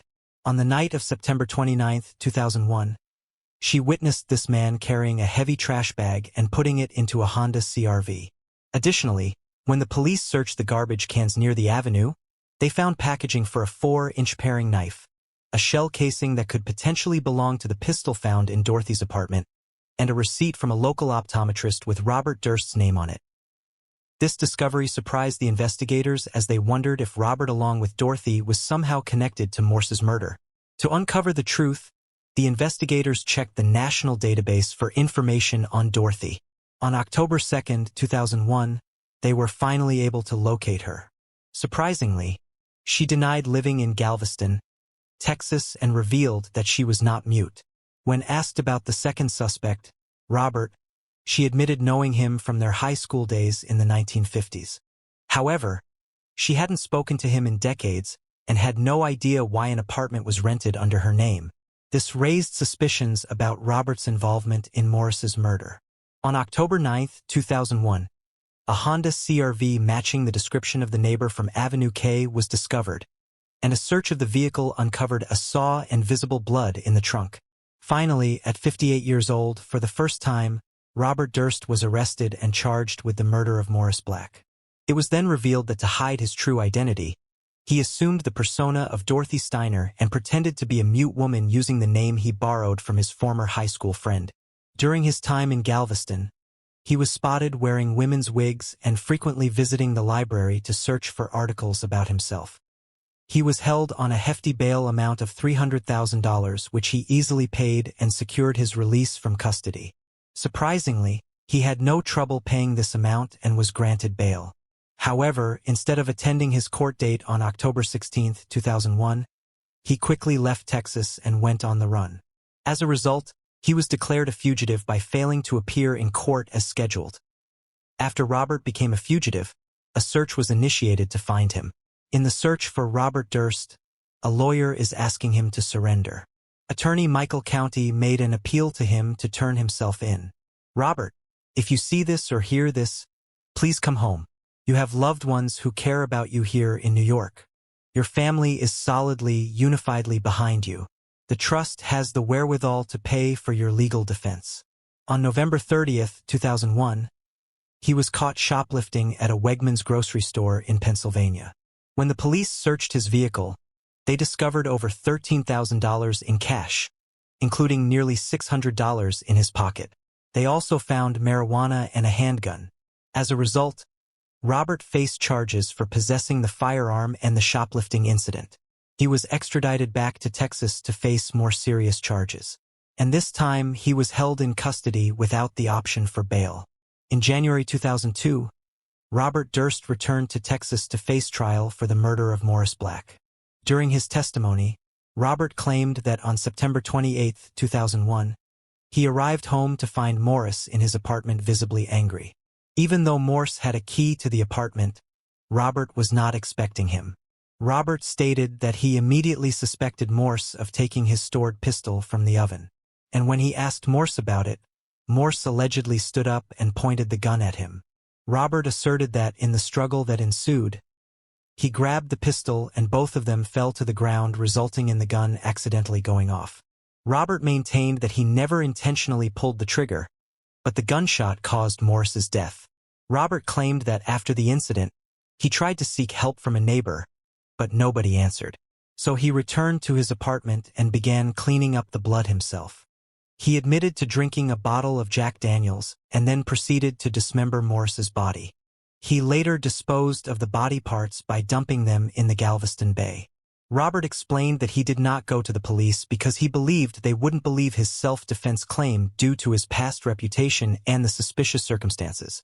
With the help of skilled defense attorneys, Robert's legal team presented evidence in court to support his case of acting in self-defense. Despite the substantial evidence, on November 11, 2003, Robert was found not guilty of Morris's death and was acquitted of the charges. The trial ended with a shocking outcome. Initially, Robert had to post a bail of $450,000 due to his past bail jumping and tampering with evidence. However, in October 2004, just as he was about to be released on parole, Pennsylvania authorities charged him with weapons possessions related to his time as a fugitive. He was released from federal prison in July 2005 and sent to Texas for parole. But Robert had trouble staying in one place. In December 2005, he was arrested for violating his parole by making unauthorized trips to Galveston. He was caught after visiting a Texas mall where he coincidentally encountered the judge who presided over his murder trial. In February 2006, Robert was released from prison and his parole supervision ended 9 months later. Once again, he became a free man. 4 years later, Robert's notorious actions became the subject of a movie called All Good Things, which was loosely based on his life. The film, starring Ryan Gosling and Kirsten Dunst, premiered in December 2010. It portrayed a man who killed his wife's best friend, neighbor, and dog. After watching the movie, Robert reached out to the director, Andrew Uretsky, and praised the film but expressed his dislike for the portrayal of the dog's murder. Robert and Andrew stayed in touch over the years, and despite his lawyer's advice against it, Robert eventually agreed to be interviewed for a documentary series about his life called The Jinx, The Life and Deaths of Robert Durst, which was produced by HBO. Did not tell the whole truth. Nobody tells the whole truth. Did you have anything to do with the death of your wife? I don't know that she's dead. Do you think that it's possible that she's alive now? It's possible. Not likely. I felt terrible for Susan. I was astonished that they were putting all this together, that I did it or I caused it to be done, or an interview is a big risk for you. Why do you want to do an interview? During the interview, Robert vehemently denied having any involvement in the murder of Susan or the disappearance of Kathy, firmly maintaining his innocence. Afterward, a series of interviews followed, leading to the creation of one of the most influential true crime documentary series, HBO's The Jinx, which was aired on February 2015. In this series, Andrew and his team carefully examined every aspect of Robert Durst's life, starting from his childhood to his marriage with Kathy and the circumstances surrounding her disappearance, as well as the murder of Susan Berman. The documentary also covered Robert's trial for the killing of Morris Black. As the documentary series progressed, an intriguing development unfolded. It began with Robert providing explanations for certain events that Andrew found suspicious. However, as the series continued, the doubts surrounding Robert grew stronger. The most significant revelation occurred during an interview with Sareb Kaufman, Susan Berman's stepson. Initially, Sareb staunchly defended Robert and believed he could never harm Susan. Even when presented with a clear motive for Robert's potential involvement, Sareb refused to entertain the possibility. However, weeks later in March 2015, Sareb's curiosity was piqued by his conversation with Andrew, prompting him to explore some old boxes containing Susan's belongings. To everyone's astonishment, including the production team, Sareb discovered a letter sent by Robert to Susan a few months before her death. The letter, a simple white envelope with block lettering, had the word Beverly misspelled. This finding significantly impacted the investigation into Susan's murder. During this entire time, both the Beverly Hills Police Department and the New York City Police were actively searching for leads in the cases of Susan Berman and Kathy Durst. When the crew of the Jinx contacted the Beverly Hills Police Department about the letter found by Sareb, it sparked alarm as it connected to the initial investigation into Susan's murder. This newfound evidence revitalized the investigators, prompting them to fly to New York and interview individuals close to Robert during the time of Susan's murder. These interviews provided police with additional evidence, leading to the filing of murder charges against Robert Durst.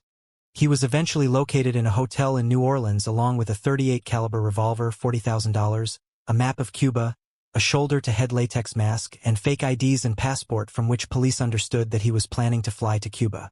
He was arrested by the FBI in March 2015, just a few days before the highly anticipated finale of The Jinx aired on HBO.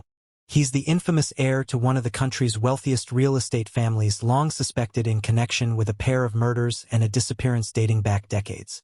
Tonight, Robert Durst is behind bars, arrested overnight in the lobby of a New Orleans hotel, accused of killing a female friend in Los Angeles 15 years ago. The investigation got a boost in recent weeks thanks to new evidence revealed in a documentary series that Durst willingly participated in. Law enforcement sources say they feared Durst, who was using a fake name, was a flight risk.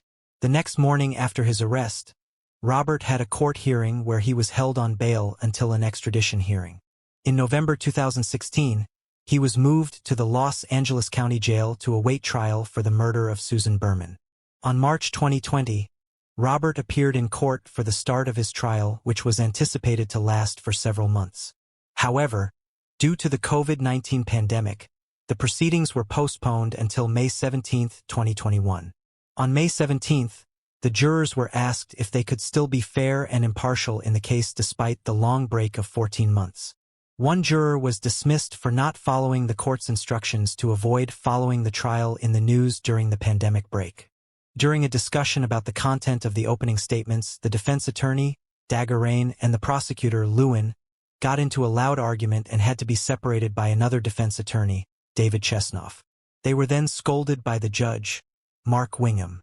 On June 10, 2021, Robert Durst was found in a condition where he couldn't get up from the floor without help in prison. He was taken to the hospital and the judge decided to send the jury home until June 14. The prosecutor, Lewin, suspected that Robert might be pretending to be sick in order to cause a mistrial. Lewin mentioned that Robert had previously talked about faking dementia or using COVID-19 as a reason for a mistrial in his phone calls from jail. After the emergency hospital mistrial in his phone calls from jail. After the emergency hospitalization, doctors from the jail determined that Robert was able to appear in court. On June 14, 2021, the trial resumed and Robert, unable to dress himself, arrived in court in his wheelchair wearing a jail uniform and covered with a large blanket. It was during this time that he was questioned about the murders. On June 28, 2021, Robert's brother Douglas took the stand as a witness for the prosecution.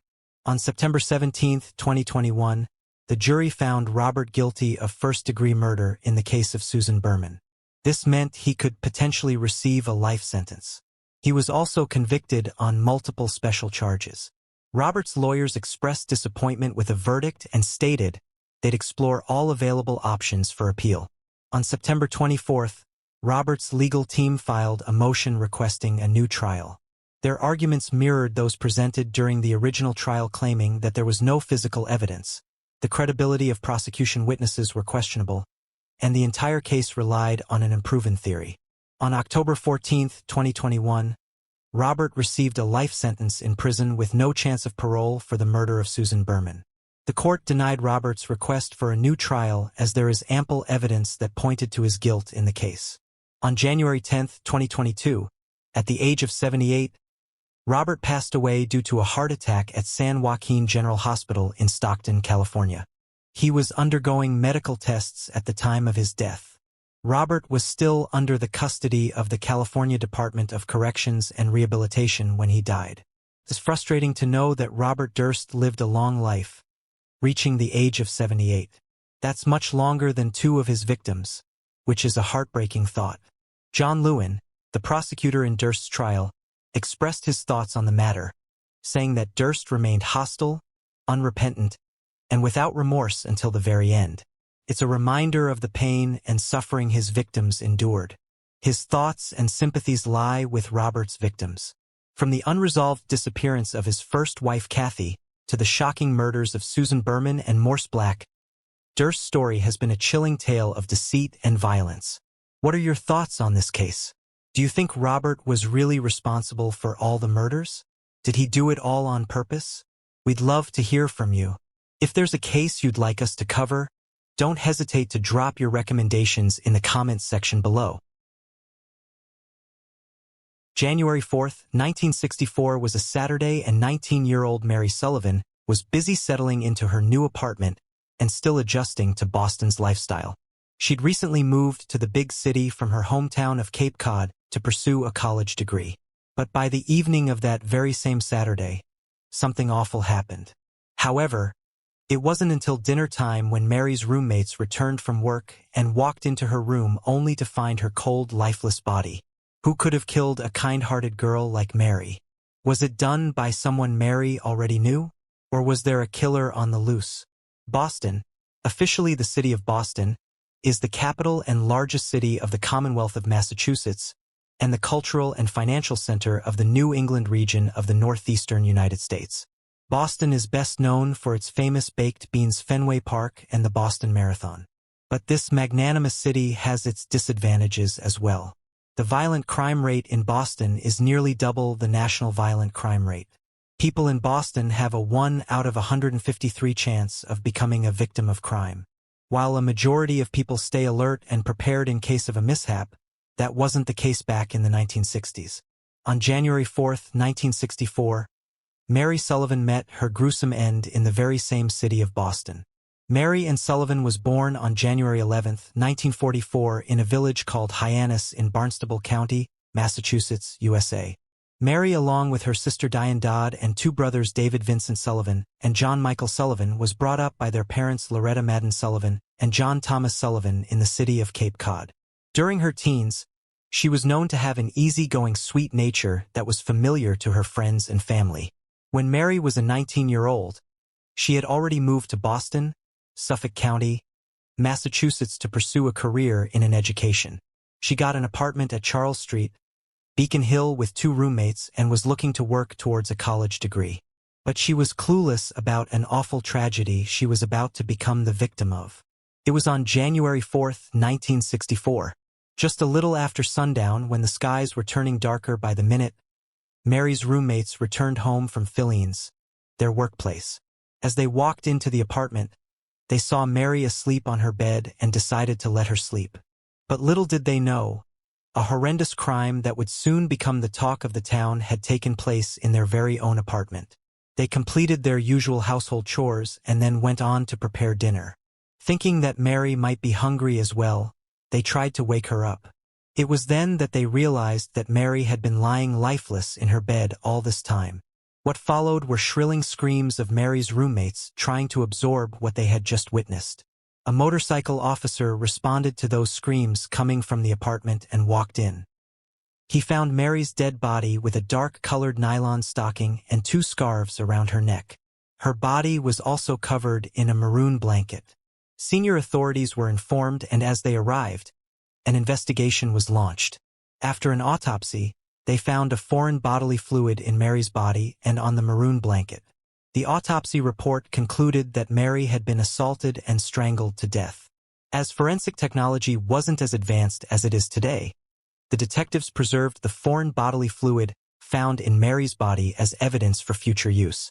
Mary was only a few days shy from turning 20 when her chance at life was snatched away from her.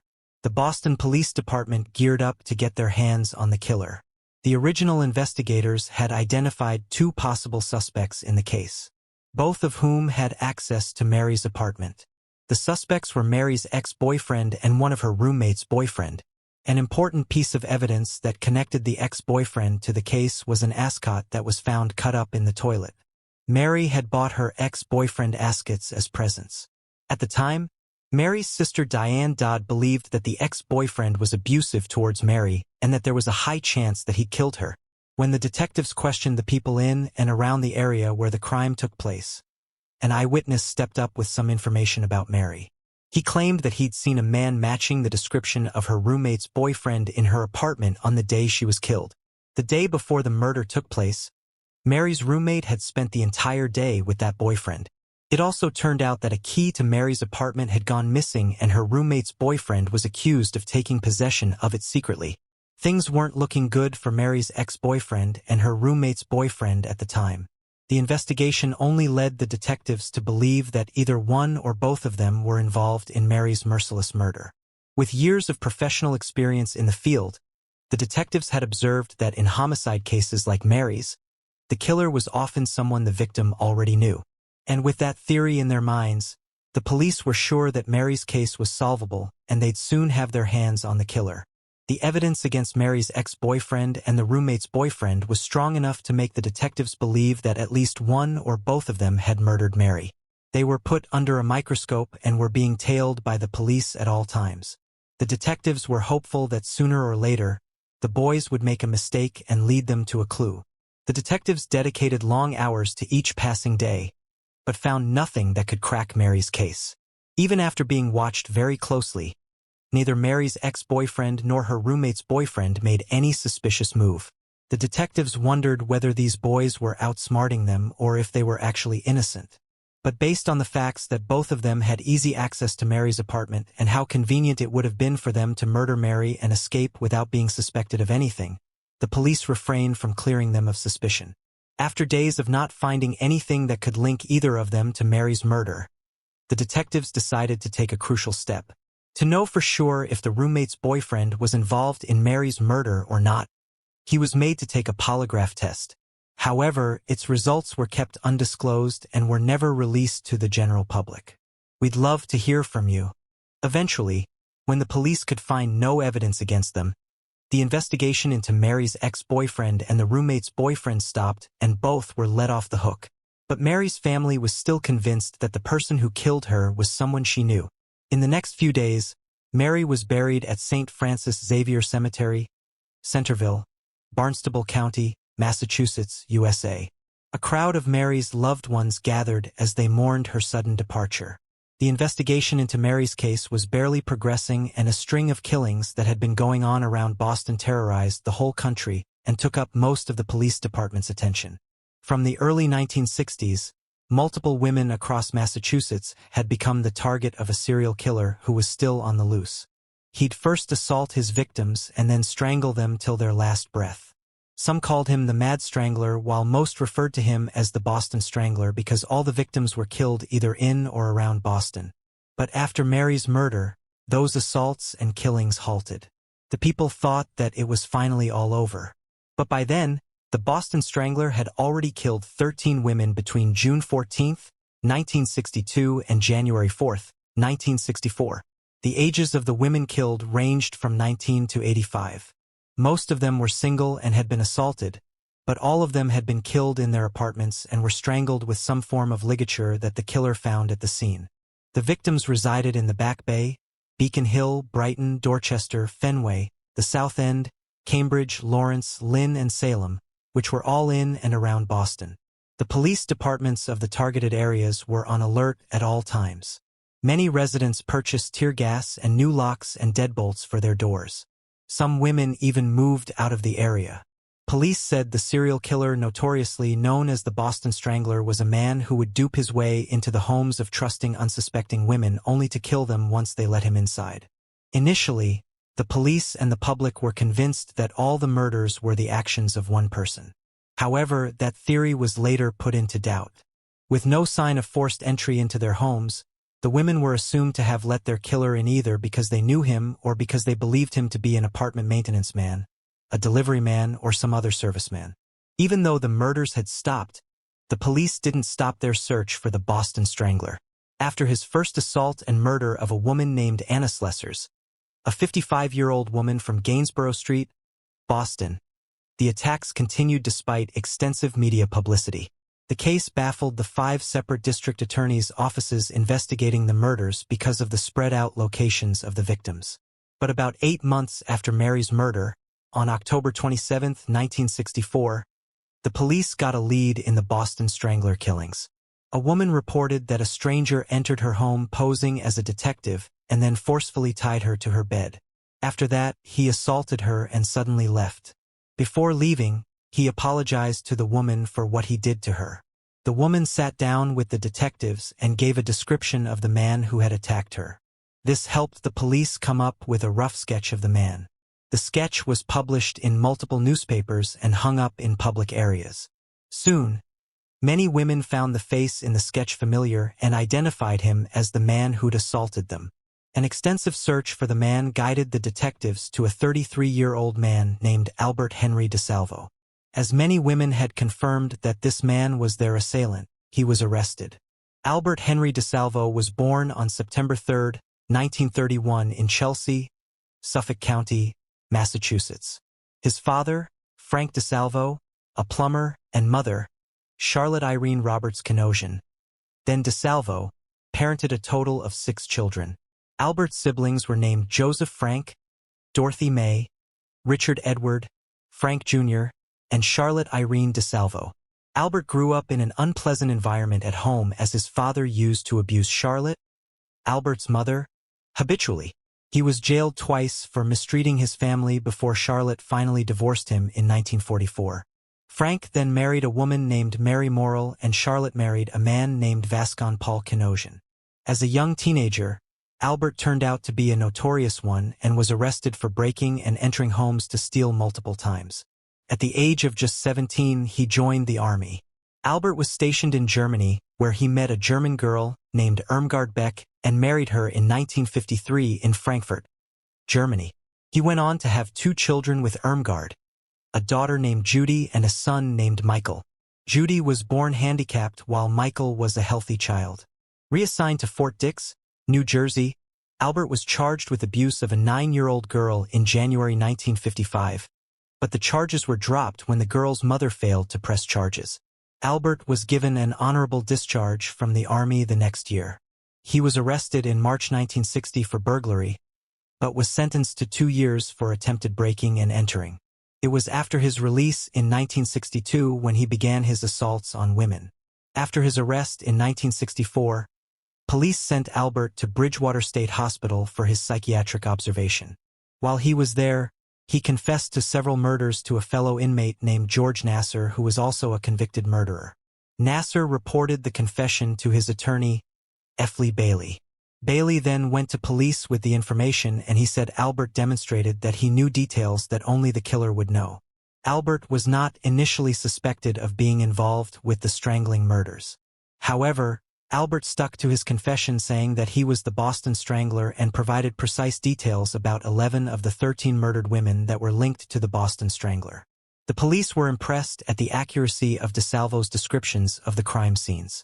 There were definitely some inconsistencies, but Albert was able to cite details that had been withheld from the public. The police believed that they'd finally caught the Boston Strangler. They said that an announcement about the same would probably help put to rest speculation over the Boston Strangler's identity. It was a very challenging case, said Bailey. He thought that if he could get through the hustle of the legal procedures and get Albert examined by a team of the best specialists in the country, he might learn something about serial killers so people could spot them before anybody gets killed. However, in a turn of events, Bailey, who helped to obtain the confession from Albert, later went on to take the defense and represent Albert.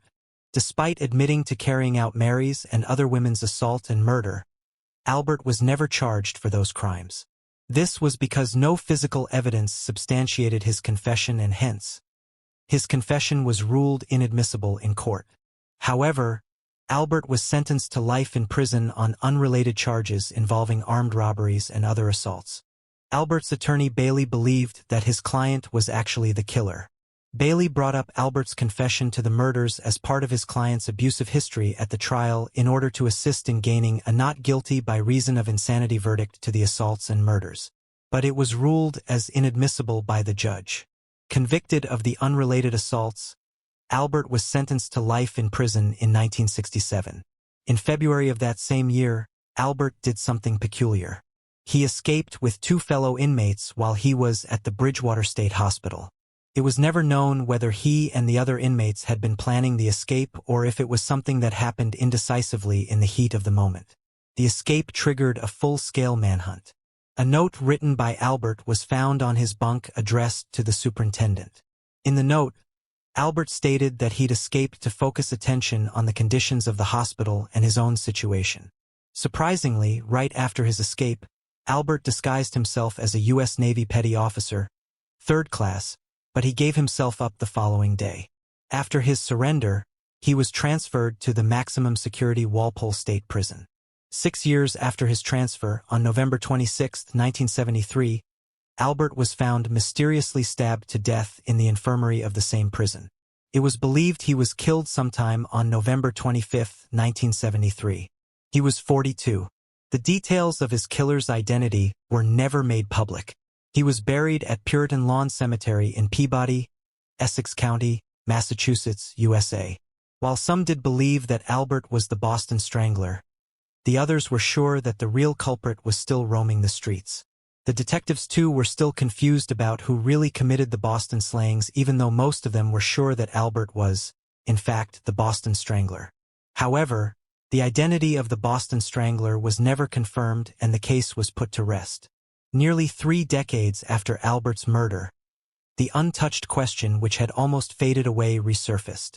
In February, at the request of Albert and Mary's families, Massachusetts Attorney General Thomas Riley began reinvestigating Mary's murder. He said that the new findings didn't resolve the question of whether Albert killed Mary or not. Riley asked Albert's family to provide a DNA sample from a family member so investigators can conduct further tests. The family refused to do so until Riley's office turned over crime scene evidence to them, which Riley refused to do. The identity of the notorious Boston Strangler was cast into doubt again on Thursday, December 3, 2001.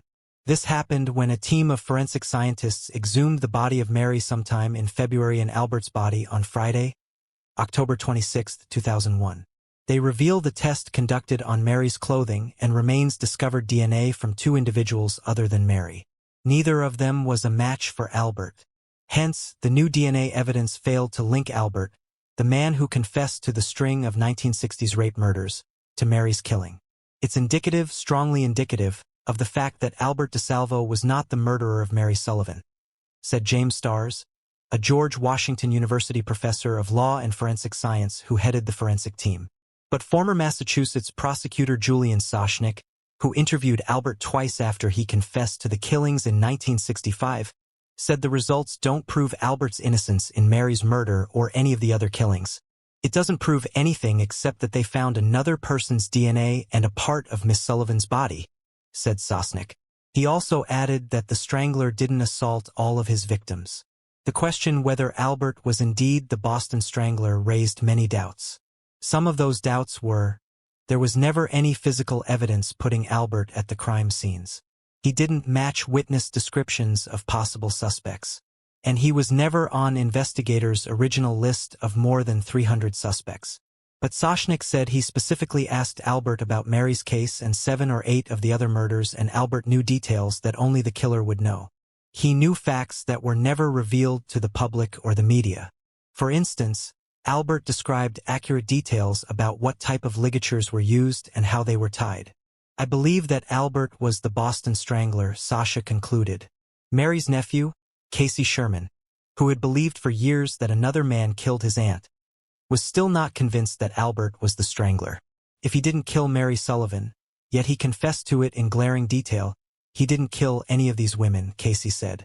He said police had a prime suspect in Mary's murder, but dropped pursuit of the man after Albert confessed. Casey believed the real killer was still alive, and he urged police again to focus on him. Albert and Mary's families believe that Albert only confessed to the killings because he hoped to make money from book and movie deals that would come his way after the publicity. After almost 5 decades of not knowing whether Albert did kill Mary or not, the NIJ, National Institute of Justice, stepped in and took charge. NIJ is the Research Development and Evaluation Agency of the U.S. Department of Justice. The NIJ was dedicated to improving knowledge and understanding of crime and justice issues through science. They provided objective and independent knowledge and tools to inform the decision-making of the criminal and juvenile justice communities, to reduce crime and advance justice, particularly at the state and local levels. The NIJ offered to help Boston's police force in investigating Mary's murder. And finally, they were able to solve this decades-old case. On July 11, 2013, the Boston Police Department announced that they'd found DNA evidence that strongly linked Albert to the murder of Mary Sullivan. A water bottle recovered from a construction site where Tim DeSalvo, Albert DeSalvo's nephew, worked, provided police the DNA evidence they needed to bring closure to a case that had been a mystery for nearly 50 years, murders for which no one had ever been charged. As the foreign bodily fluid found at Mary's crime scene was the only DNA evidence in the entire Boston Strangler investigation. Boston Police Crime Lab's lead forensic scientist Robert Hayes preserved 6 samples of that DNA evidence, as he waited for technology to advance to the point where nuclear DNA could be positively matched to a suspect. The 2 techniques that opened the door leading to Mary's killer were mitochondrial DNA and familial DNA. Mitochondrial DNA tested DNA from the mitochondria of a human cell.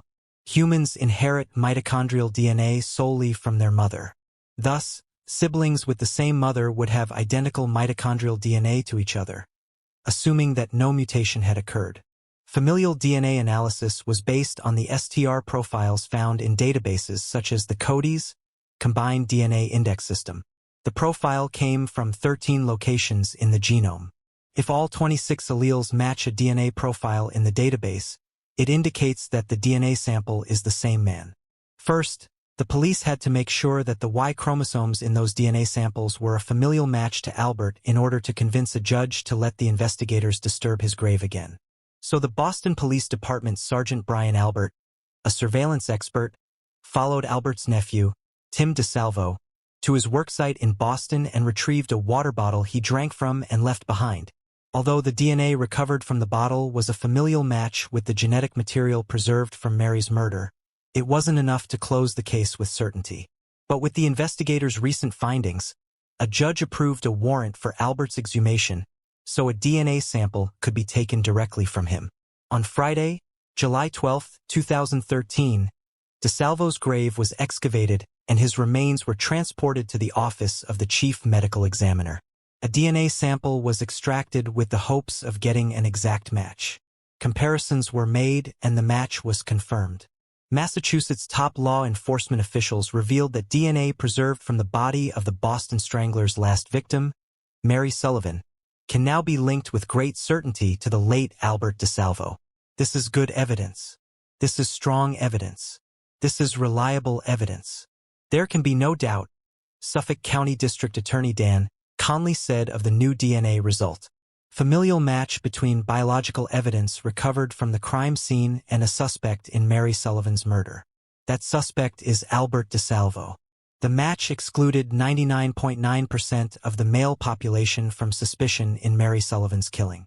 This pointed to Albert DeSalvo with near surety as the man responsible for Mary's assault and murder. I knew science would one day provide us with answers in this case, Boston Police Crime Lab's lead forensic scientist Robert Hayes said. By July 13, 2013, the new findings in the case had been made public. Questions that Mary's family had been asking for almost 50 years had finally been answered.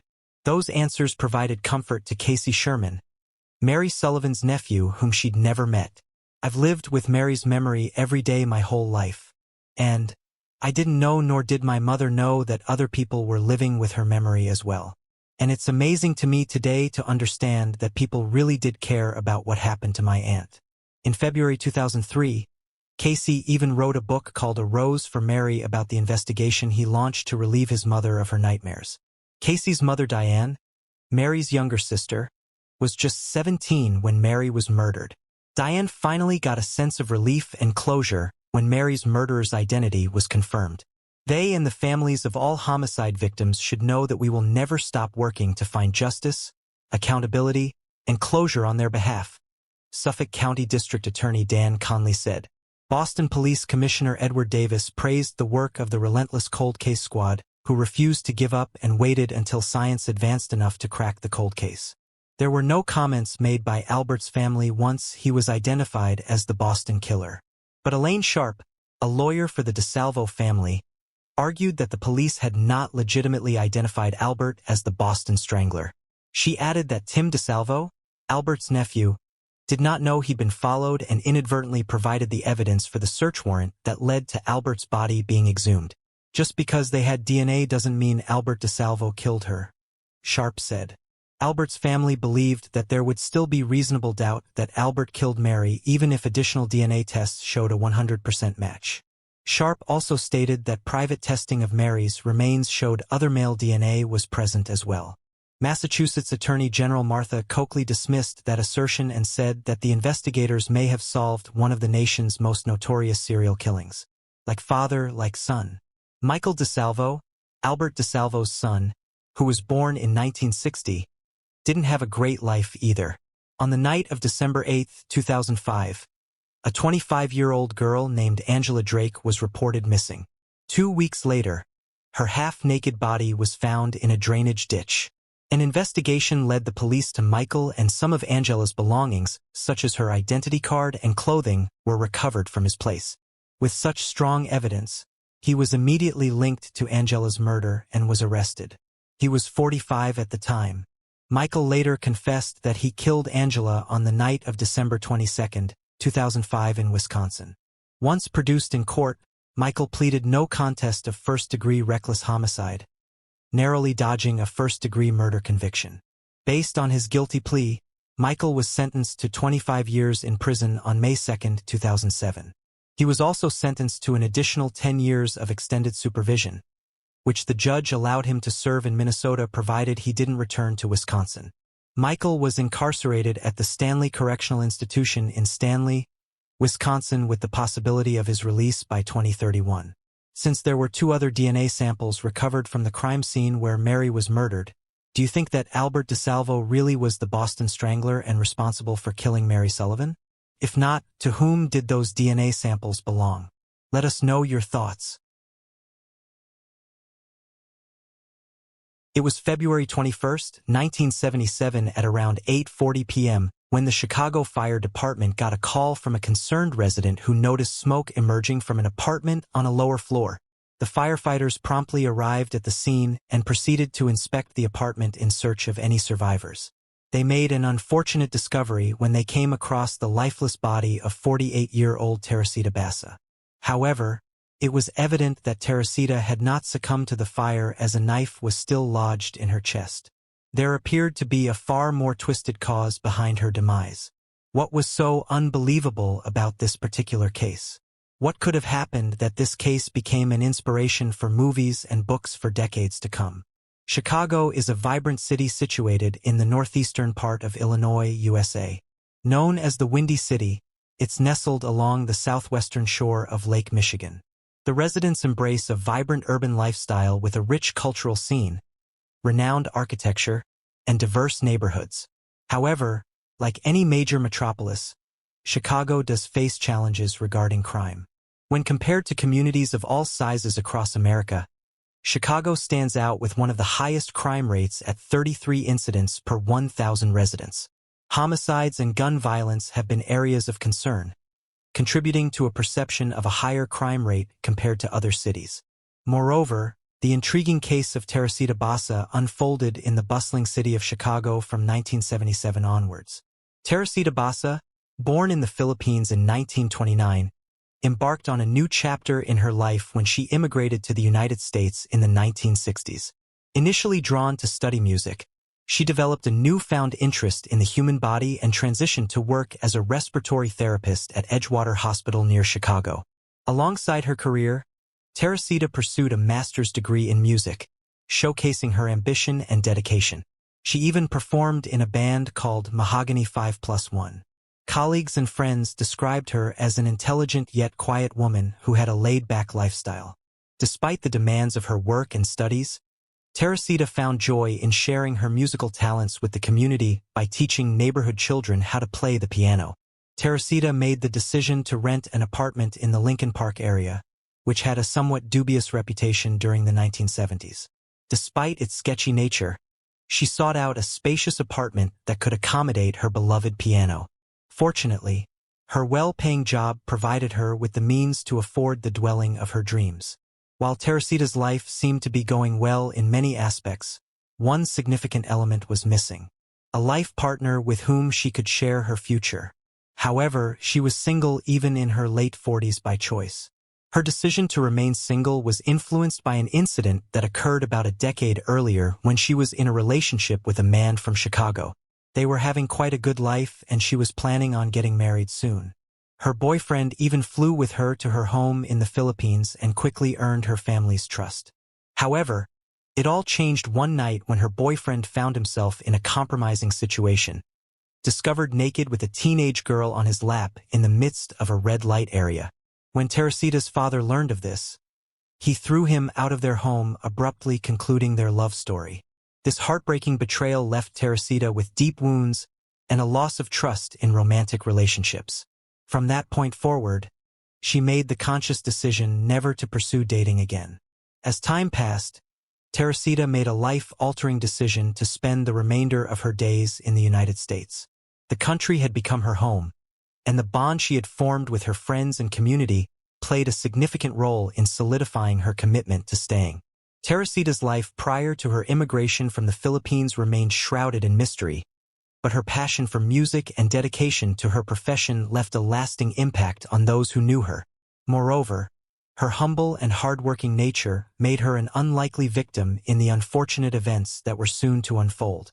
On February 21, 1977, a fateful day for Teracita Basa, she arrived at her workplace, Edgewater Hospital, located at 5700 North Ashland Avenue in Chicago. It appeared to be a typical day as she carried out her duties. At around 5:30 p.m., she left work and headed home to her apartment at 2740 North Pine Grove in Lincoln Park, Chicago. Little did she know that the course of events would soon take a dark turn. Around 10 p.m., the Chicago Fire Department received a call from a concerned resident in Teracita's building. The caller reported a fire incident on the 15th floor, alerted by the smoke emanating from Teracita's apartment. Responding promptly, the fire department arrived at the scene and worked diligently to extinguish the flames. Upon entering Teracita's apartment, they made a shocking discovery. The fire had originated from a pile of clothes on the floor. However, as the authorities searched the premises, they made an even more horrifying revelation. Under a burning mattress, they found Teracita's lifeless and unclothed body with a butcher knife still embedded in her chest. The evidence pointed unmistakably to a homicide, leaving no doubt that Teracita had tragically become a victim of a violent crime.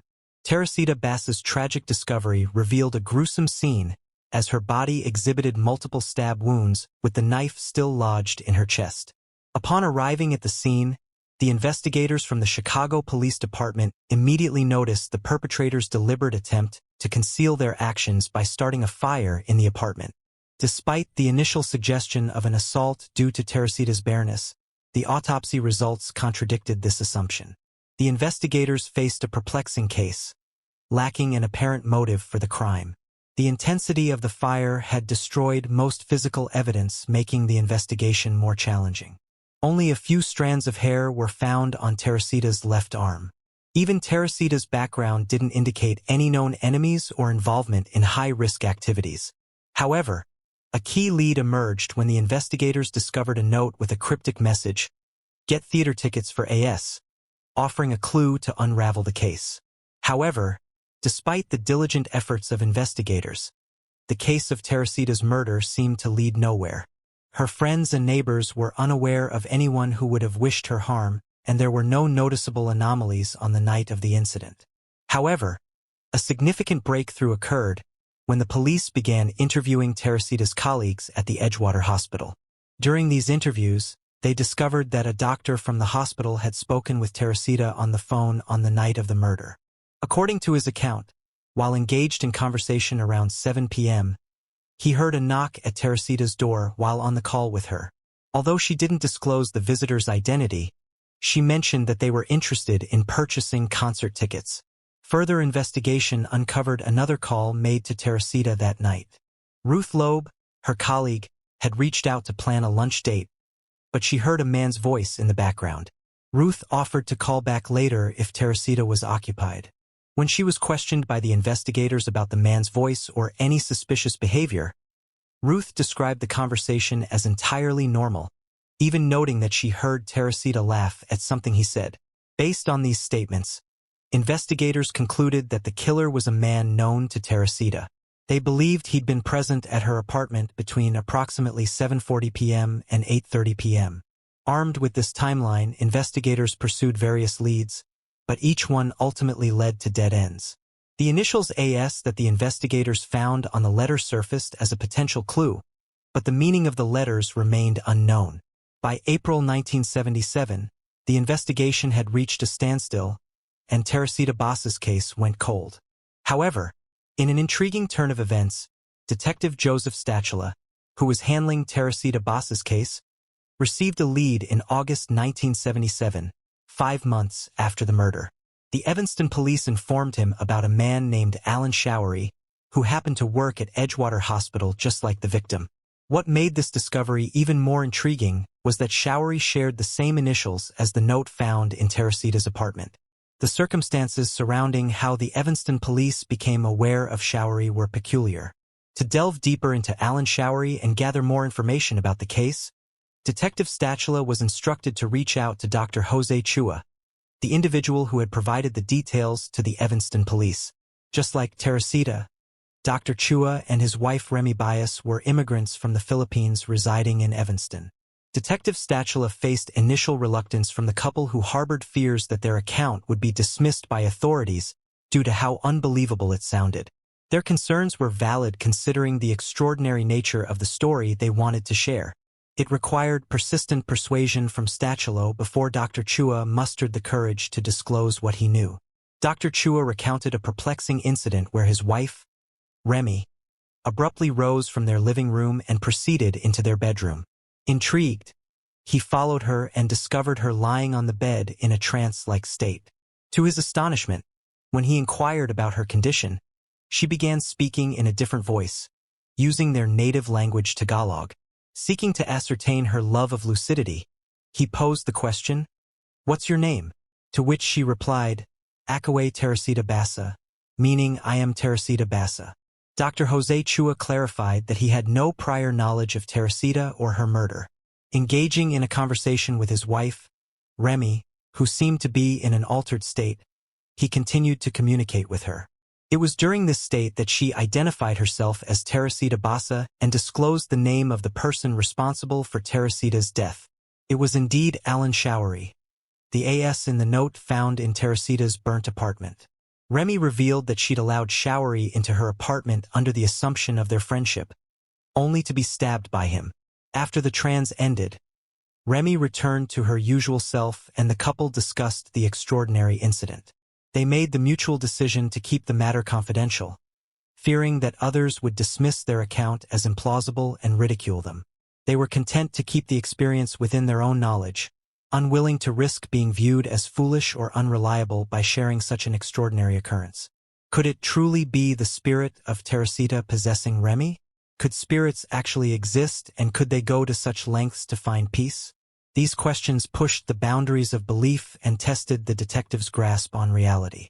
The circumstances seemed implausible, yet the couple, Dr. Chua and Remy, had no apparent reason to lie about an incident they knew nothing about, Teracita's death or the involvement of Alan Showery.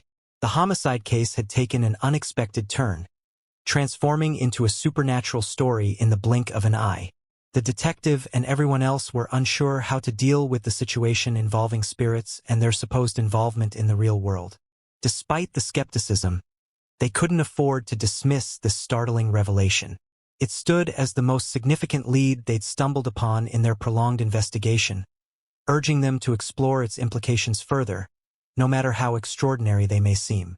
However, Dr. Chua's account took a more perplexing turn as he revealed additional encounters with a persistent spirit of Teracita Basa. He shared that a second incident unfolded, during which Teracita, through his wife Remy, implored the doctor once again for assistance. This time, she conveyed a crucial piece of information. Investigators would require concrete evidence to secure a conviction against her murderer. Astonishingly, Teracita disclosed that Alan Showery, the man whose initials were found in her apartment, had stolen a pearl ring and a jade pendant from her, and the evidence could only be found in his apartment. Shockingly, this was an unknown detail to the police. The supernatural encounters didn't cease there. Teracita visited the Chua couple for a third time, asking why they still hadn't reached out to the police. This encounter solidified their decision to finally come forward and divulge their extraordinary story to the authorities. The sheer magnitude of these inexplicable events propelled the detective and his team into uncharted territory, forcing them to confront the possibility that there might be more to this case than meets the eye. The revelations provided by Teracita's spirit opened up new avenues of investigation and ignited a glimmer of hope for a breakthrough in solving her tragic murder. However, the puzzling question that still lingered was, how could any of this be possible? To delve deeper into the matter, we must rewind a few months back to the murder of Teracita Basa. To fully comprehend the gravity of their account, the police conducted an interview with Remy to gather more details. During the interview, Remy revealed that her inexplicable experiences began shortly after Teracita's untimely death. One particular evening, while Remy was working the night shift at the hospital, she sought a moment of respite in the hospital's lounge. It was there that she encountered the spirit of Teracita standing right before her. Initially dismissing it as fatigue-induced hallucinations, Remy attempted to shrug off the encounter. However, to her astonishment, she experienced a similar encounter once again, causing her to grow increasingly fearful. She started to believe that Teracita's spirit was lingering at the hospital, aimlessly wandering. However, she got the hunch that maybe Teracita's spirit was trying to communicate with her. This unsettling notion heightened when Remy returned home and found herself unexpectedly possessed, as her husband has previously described. It seemed that Teracita's spirit was indeed attempting to communicate with her through these eerie encounters. As an investigator, Joseph Stachula worked with facts and information that could be backed by scientific evidence. But at the time, Dr. Jose Chua's story was the only lead they had in the case. He tracked down Showery and asked him about Teracita Basa, and although Showery admitted to knowing her, he denied going to her apartment the night she died. Later, he changed his statement and said that he went to her place to fix her television. While visiting Showery, investigators noticed that the woman he lived with, Yanka Kamluk, was wearing a ring that looked like the stolen jewelry of Teracita's that Dr. Chua had described. When questioned, Yanka said Showery gifted her the ring sometime in February 1978 as a late Christmas present. However, when the jewelry was shown to Teracita's family, they confirmed that it was the same ring she owned. With pieces of evidence piling up against him, Showery confessed to the murder. He then changed his story after the confession. Showery said that he knew Teracita from work, and knowing that he was in a tough financial spot, she tipped him generously for helping her with errands and other tasks. That night, on February 21, 1977, he went to Teracita's apartment to rob her, but it took a turn for the worse and he ended up stabbing her. He removed her clothes to make it look like an assault had taken place and set fire to the apartment to get rid of any traces of evidence. Taking his statement into account, the police booked him in 1978. When the news of Alan Showery's arrest became public, several female workers from Edgewater Hospital came forward with statements about their past relationships with Showery. They revealed that he had a reputation for being a ladies' man and was known for selling jewelry at the hospital. However, there were suspicions that some of the jewelry he'd sold had been stolen. As the police delved further into Showery's life, they discovered that he'd been previously married and had a child in Alabama but had abandoned them and moved to Chicago. Showery stood trial, and just before the proceedings began, the Chicago Tribune ran a headline, "Did Voice from Gravefinger Murder Suspect?" This headline garnered attention both locally and internationally. The Voice from the Grave case finally began in January 1979 in Judge Frank Barabara's courtroom, but the proceedings progressed slowly due to the heavy winters that year. During the prosecution held in 1979, a total of 13 witnesses testified over the course of 5 days before a jury consisting of 8 men and 4 women. Interestingly, the Chuas, Dr. Jose Chua and Remy Chua, testified as witnesses for the defense rather than the prosecution. Throughout the trial, Showery was found to have a propensity for lying, making it challenging for his defense attorney, Bill Swannow, to mount a strong case. Although Showery had initially confessed to the crime, his defense filed a motion to suppress his confession. While the motion was ultimately denied, it was a strategic move aimed at highlighting the unusual circumstances surrounding the case, particularly the involvement of a ghost as a tip-off to investigators. As the trial continued, Showery's lawyer, Bill Swannow, took an opportunity to redirect the flow of the case. He acknowledged that Teracita was indeed a victim of homicide, but Showery was not the killer. In the midst of his statement, Swannow raised suspicions about someone else. He pointed out that Remy Chua, who claimed to be possessed by Teracita's spirit, was on the verge of being fired from Edgewater Hospital at the time of the murder. Swannow weaved together pieces of information to form an accusation against Remy. This was a significant development as the prosecution had based their accusations on the testimony of a ghost. Swannow seized this opportunity to shift the direction of the entire case and cast doubt on Remy's credibility. Swannow suggested that Remy might have mental health issues or fabricated the entire story, placing his client Showery in the middle of it. He urged the jury not to trust Remy's statements about a ghost, dismissing them as silly. The state's attorney, who had taken Showery's confession, was called as the next witness. He provided detailed testimony about Showery's confession, describing how Showery admitted to choking Teracita, stealing money, dragging her to the bedroom, undressing her, stabbing her in the chest, setting her mattress on fire, stealing her jewelry, and ransacking the apartment. Showery's 13-page confession left the courtroom in silence. Realizing that Showery was in a precarious situation, Swano wasted no time in presenting his defense. On the next day of the trial, he called residents of Teracita's building as witnesses and asked if they'd ever seen Showery. The consistent answer from each witness was no. Swano also brought in an evidence technician who provided intriguing information even by the standards of 1979. The technician testified that 5 strands of hair were found on Teracita's left arm. However, when tested, it was determined that the sample did not belong to either Teracita or Showery. Swano seized this opportunity to raise suspicions about Remy once again. He brought up Remy's side business of selling jewelry and revealed that she had sold jewelry to his client Showery.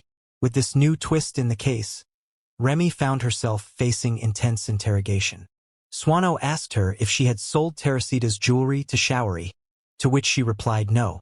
Swano was reluctant to let go of this situation, but with no evidence against Remy, she was eventually cleared of suspicion. Dr. Chua in the trial described their encounter with Teracita's spirit to the jury, who found it interesting yet unbelievable. By the 5th day of the trial, Showery changed his tune and claimed that his confession to the crime was coerced. He stated that 2 years earlier, the police had fed him information and threatened to arrest him and his pregnant girlfriend on murder charges if he didn't confess. Showery maintained his innocence and provided an alibi for the night of the murder. According to Showery's account, he had dinner with his girlfriend, Yanko, on the night of the murder and later engaged in activities such as drinking and playing darts with a neighbor around 7:30 p.m. He then returned to his place with his girlfriend at around 10 p.m.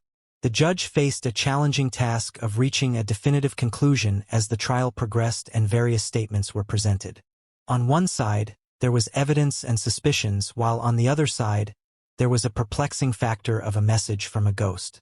The case presented a unique and unfamiliar situation for everyone involved, making it particularly difficult for the judge to come to a firm decision. Following a deadlock in the jury, the trial concluded in a mistrial on January 26, 1979, as they were unable to reach a unanimous decision regarding the case. However, approximately a month later and almost 2 years after Teracita's murder, Alan Showery made the decision to plead guilty to the killing while awaiting a new trial. Despite his lawyers advising against it, cautioning him not to risk facing another jury, Showery chose to take responsibility for the crime. Alan Showery was subsequently sentenced to a combined total of 14 years in prison for the charges of murder, robbery, and arson. He served his sentence at Statesville Correctional Center near Joliet. However, Showery was granted parole and released from prison in July 1983 after serving 4 years of his sentence. Even though he served time for Teracita's murder, one question lingered. Why did he choose to confess to the murderer when he could have been allowed to go free? However, his whereabouts currently are unknown, and so is the answer. Various theories have emerged from those who have followed and written about the case over the years. Some suggest that Dr. Chua's involvements and knowledge of Showery may have been subconscious, possibly stemming from a fear or aversion towards him. It's also speculated that Dr. Chua might have overheard or witnessed Showery discussing his involvement in the crime without consciously registering the information or knowing how to express it. On the other hand, there are those who view the story as compelling evidence of paranormal phenomena. So what do you think? Was it really Teracita's spirit who solved the case? Let us know your thoughts in the comments. We'd love to hear from you. If there's a case you'd like us to cover, don't hesitate to share your suggestions. Also, please like and subscribe to the channel. Until next time, stay safe.